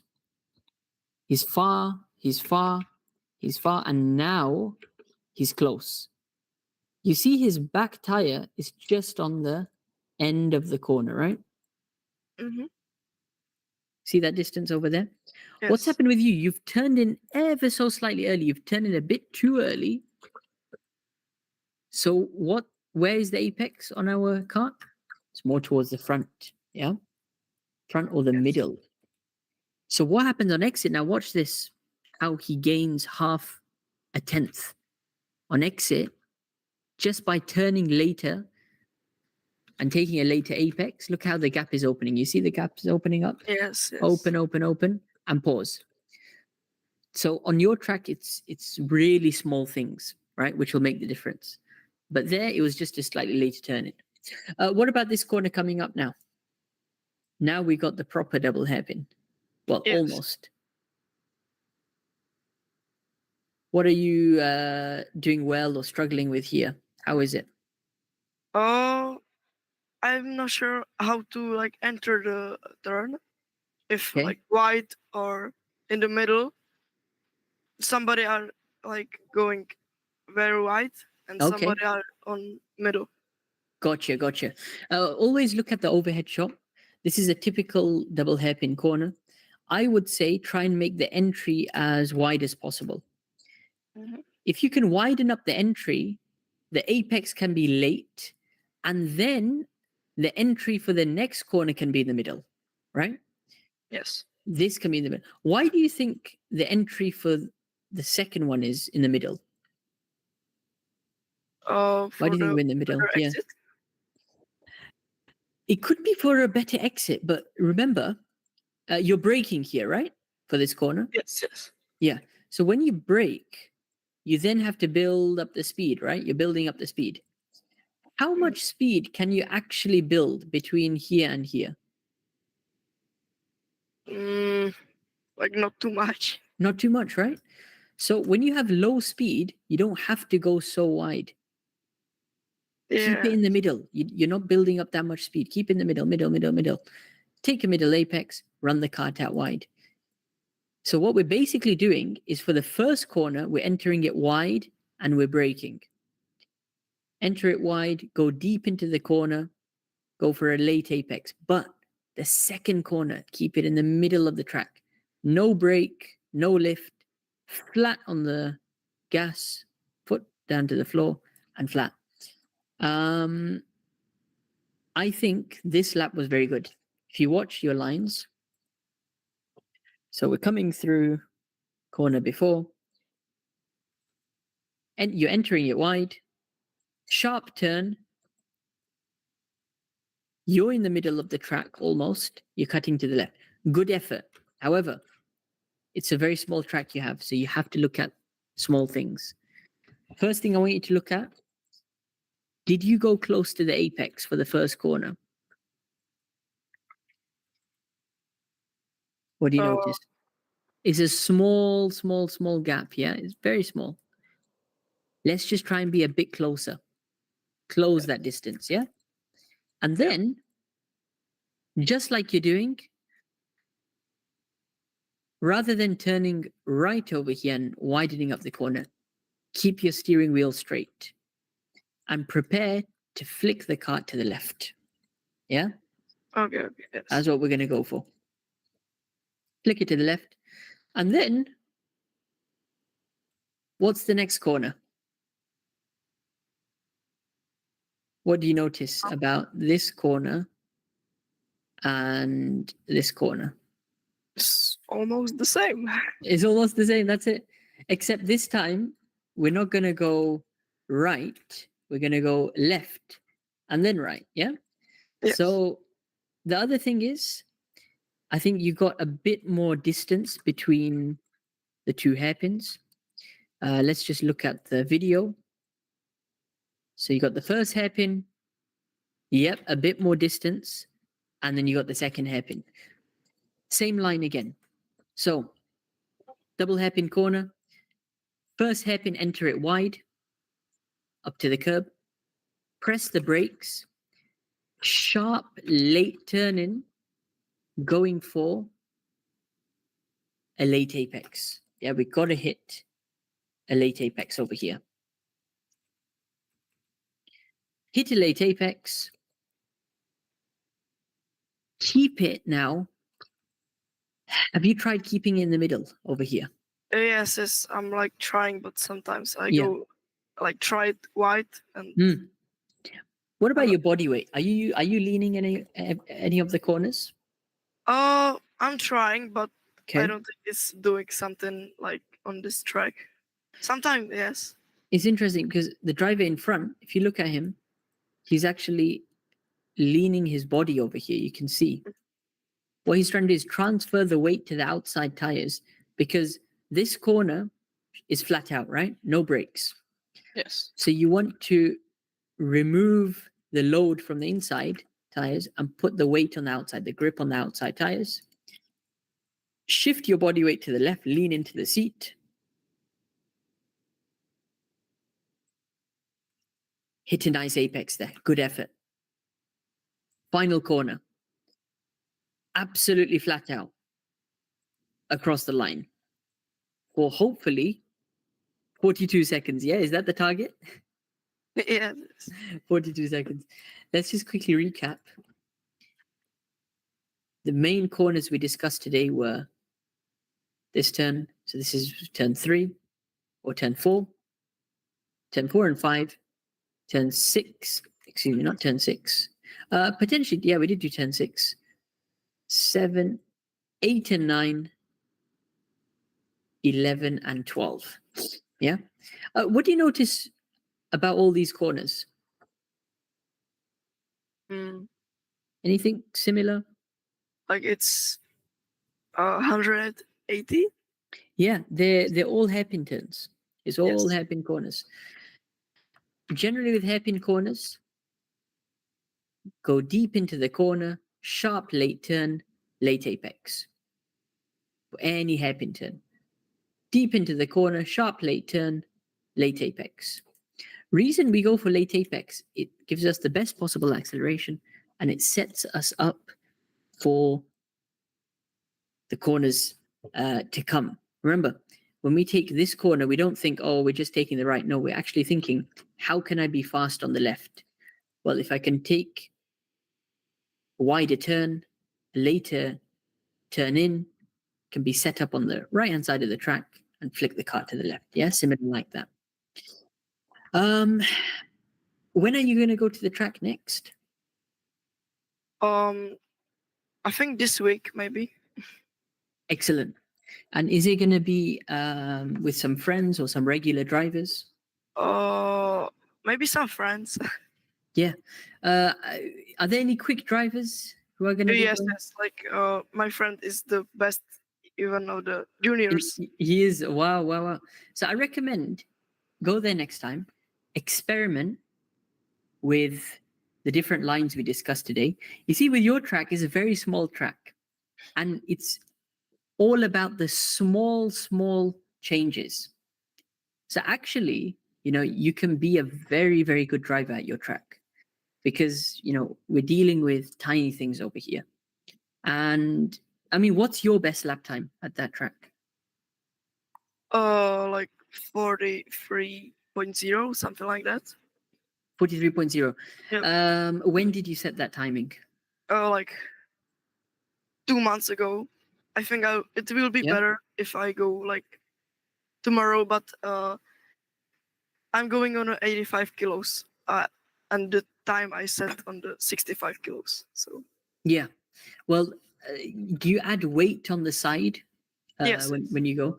Yeah, that will always be be a disadvantage. If you weigh 65 normally. Oh no, like What's Fif- your weight with all the helmet and everything? 50, around 50 kilos. 50. So you're adding 30 kilos. Yes, yes. Yeah, then that's going to mess up the balance. You got to remember the balance of the cart will be uneven. I know the engine is on one side, but still, the way the lead is it's the same carts, RT8, Sodi RT8. Oh yes, but on the race we have RT10. RT10, yeah, still RT10. The ballast weight holder is sort of in the middle on the left. Let's try and bring it up. Sodi RT10. But on the RT8, I have like a problem in the exit sometimes. Yeah. I'm like very jumping, like Yeah, somewhere. yeah. With so the weight or without the weight? With the weight. With the weight, that's always going to happen. I had Yes. the same experience. You know, actually, many years ago when I was 55 kilos, I had to put 30 kg to make it 85. And every time I took a right hand hairpin, it would just shake, shake, shake. Yes, shake. yes, yes. There's not much you can do to go against that. That's just the balance being messed up in your cart. So it's something you're going to have to really be careful of. All I would recommend is try to brake more or be slower on corner entry. You know, if you try to go too fast or take your normal line that you do at 65 kilos, you'll overall lose lap time because of the shaking. Yes. Is there no way to I don't know, wear the weight or put a lead seat or something? You have to put 30 kilos on one side. Like I have weight on the legs I can put, Okay. but on the long race I need to have like full box of the weight, and Yeah. that's it. I don't need to have 85, but Yeah. I can have full box. Full box. So they're giving you a choice.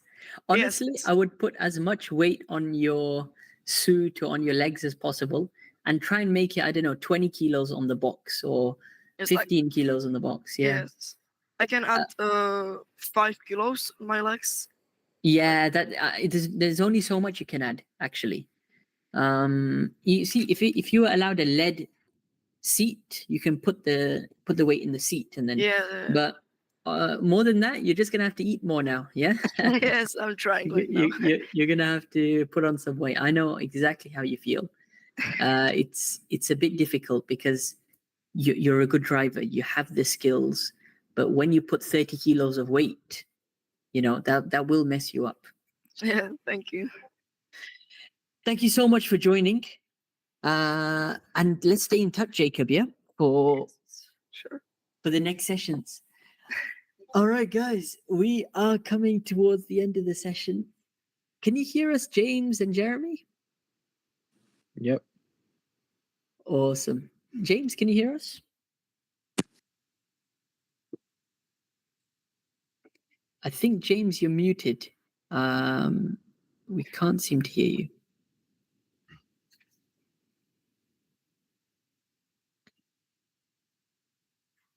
No worries. Guys, we're going to have to catch up in the next session.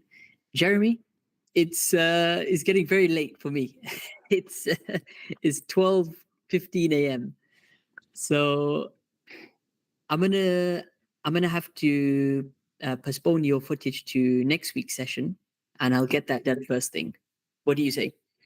Yeah, that's fine. So next week at 9 o'clock, excuse me, 6 o'clock GMT when we start, we'll do your footage first. You'll be free then? I think so. Yeah. Awesome.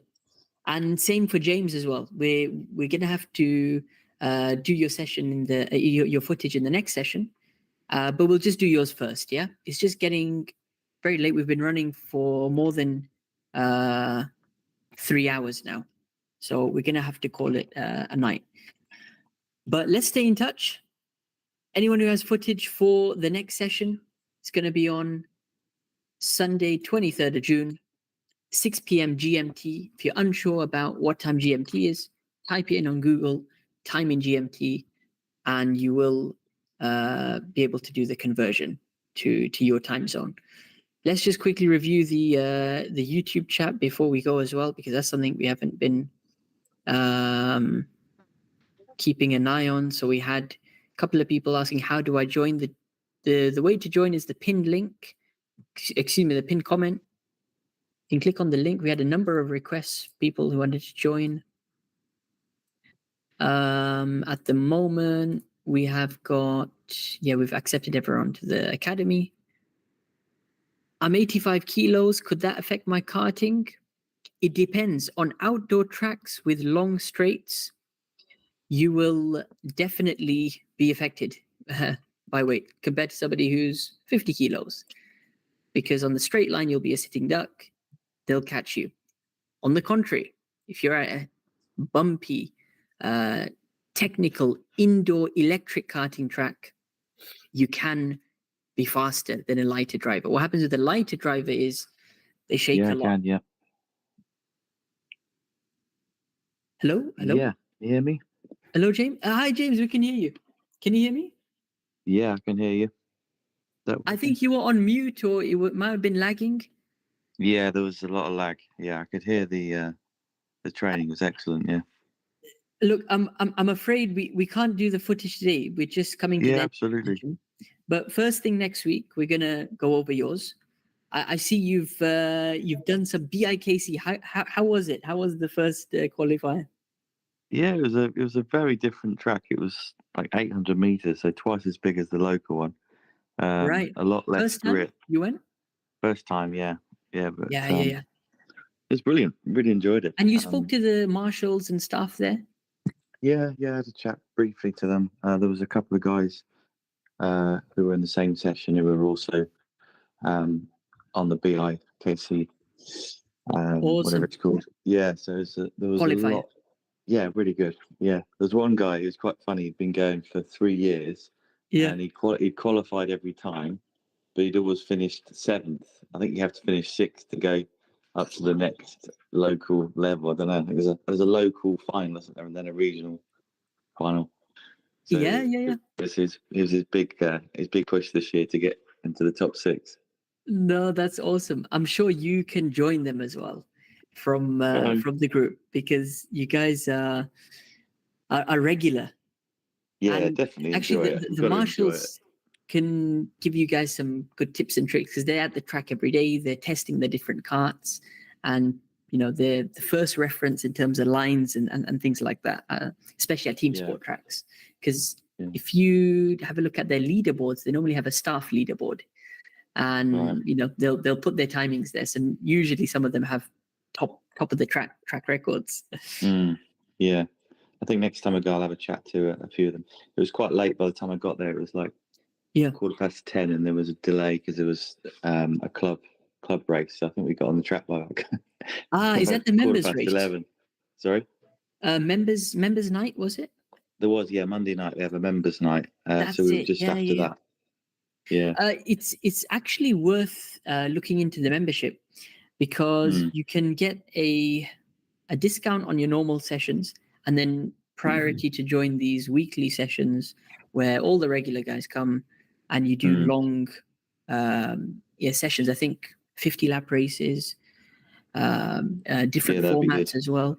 So you really can learn from the top guys and feel how it is to race in that kind of that level. There's a funny section in the middle where you kind of off the throttle a lot, very slippery. There's a lot of times again there. It's funny because a lot of your training videos you show braking and coasting is quicker sometimes than flat out, and I think that track definitely there's a really technical kind of coasting part of the circuit where smooth is quick, definitely. So just going a bit slower, sacrificing that time will be faster. Yeah, that sounds awesome. Let's hopefully review next week with no problem. With that footage. I'm just going to finish off some of the comments that we got in the chat over here. I'm 23, just got a job, and do you think I have a chance at starting a go-kart race? Absolutely. You see, rental karts have competitions for everyone to join. Junior category, senior category, which is bang on that age, is from 15 and above. And you have masters category, which is, I think, 30 or 40 plus. So I reckon if you're 23, you're probably at a good body weight as well. If you stay in shape, you can be a solid 75, 85 kilos, which is perfect for rental karting. It means you don't have to add that ballast weight. You can just sit in the car and drive. So look in your local area. I'm not sure which track your local is or which country you're in, but if there's races like SWS, Saudi World Series, that has an opportunity for you to join the international competition. You score points in your local track, and the top 5 people from each track in the world then can go to the Saudi World Final. So 23 years old, you just got a job, so you can invest a bit of your money into karting as well. You'll be on a good way. We've got Myro. What's up, Myro? How do I start karting in Qatar? I'm not with not much money. I have loads of sim racing experience and a bit in person. I do lots of tournaments on popular simulators, and I've won. And I've won some. I'm quite consistent with podiums and top 5s. Excellent. I think that shows you've got a lot of time on the simulator. So you do lots of laps. You learn a lot of skills in terms of racecraft from there. Being consistent.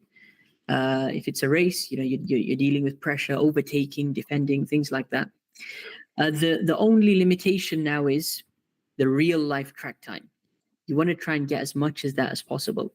In Qatar, we're limited with tracks. If you can get over to Lusail, try and do that as much as possible. Lusail is the outdoor track, petrol carts. They open at the weekends. However many sessions you can do, book that. You see, you've got to get used to the physicality. You've got to get used to, how karting will be in a real life scenario, because yeah, you can simulate it all in the simulators, but in real life, it is going to be slightly different. Mentally, there's going to be different tactics that you use, especially now. It's summer, it's hot, it becomes a proper workout, especially rentals, and then even going into the owner carts as well. If you do want to drive regularly, join Qatar Karting community. Send a message over to me on Instagram. That's my page, and we'll send you the date for the next race. We got Pasan. Pasan, I'm from Sri Lanka. Excellent. Love the work. Much appreciated. No, thank you so much for your support. And if you're in Sri Lanka, I think there's a lot of potential. I came across somebody on Instagram, Sri Lankan F4 driver. I believe he's based in the UAE. He's done a lot of his racing there because he lives there. But if you're able to scope out, Sri Lanka SWS Karting. I'm sure they've got SW. There you go. I was pretty sure they had a team. So it looks like, right. Let me share my screen.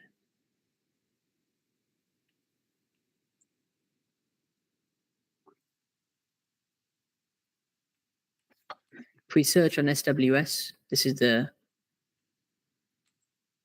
not coming up, but this is a team, for example. This is the karting club. Okay, so they're also based in UAE. That makes sense. They probably do their races there. Again, we got a Sri Lankan team, but UAE based. It looks like you might not have SWS then, but there's plenty of karting tracks. Have a look at your local karting tracks. This definitely looks like a place which must do some in-house competitions. So visit your track locally, build up your experience, build up your speed there, and then take it to the next level by joining a competition. Myro. Myro said, I go to Vendome and Villaggio as much as I can. Those are the indoor tracks. Fortunately, I haven't been able to go to Lusail yet. Lusail is going to open in a week's time. They're going to be open Thursday evening, Friday evening, Saturday evening.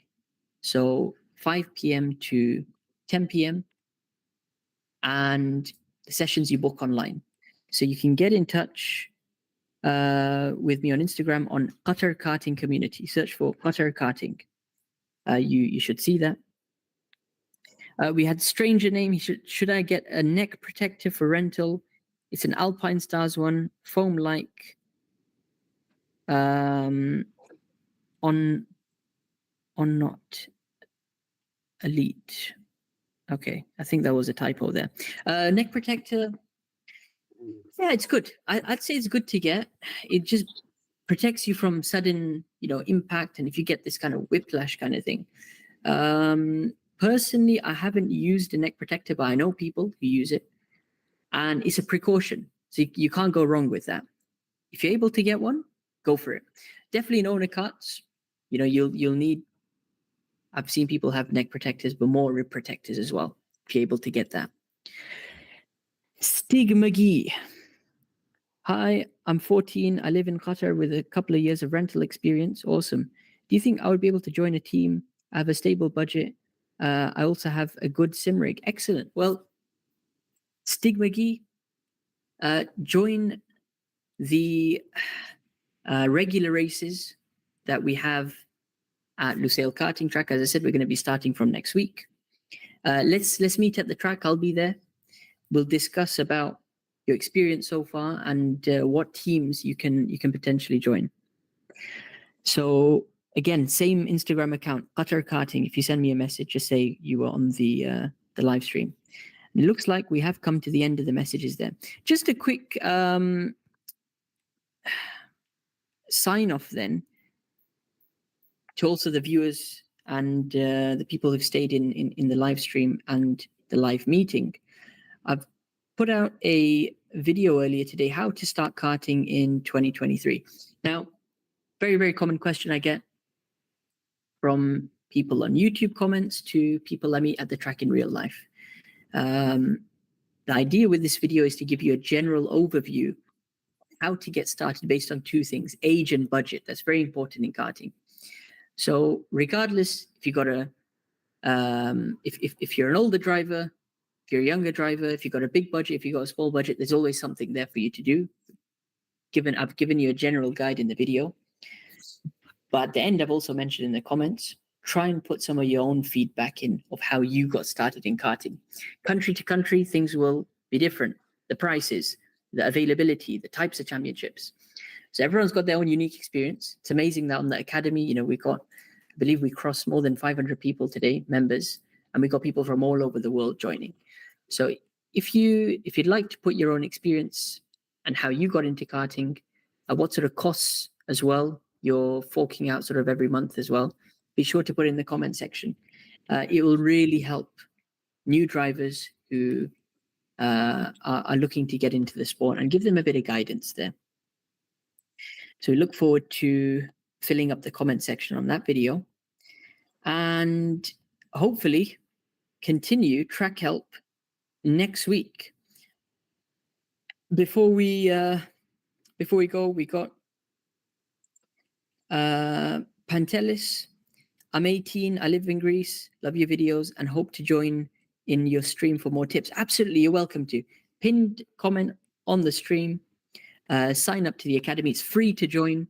So you just got to send in a request and we'll admit you through. So hopefully next week on the 23rd of June, you can join 6 p.m. GMT. If you're unsure about GMT time, then type in time in GMT on Google. You can convert it over to your local time.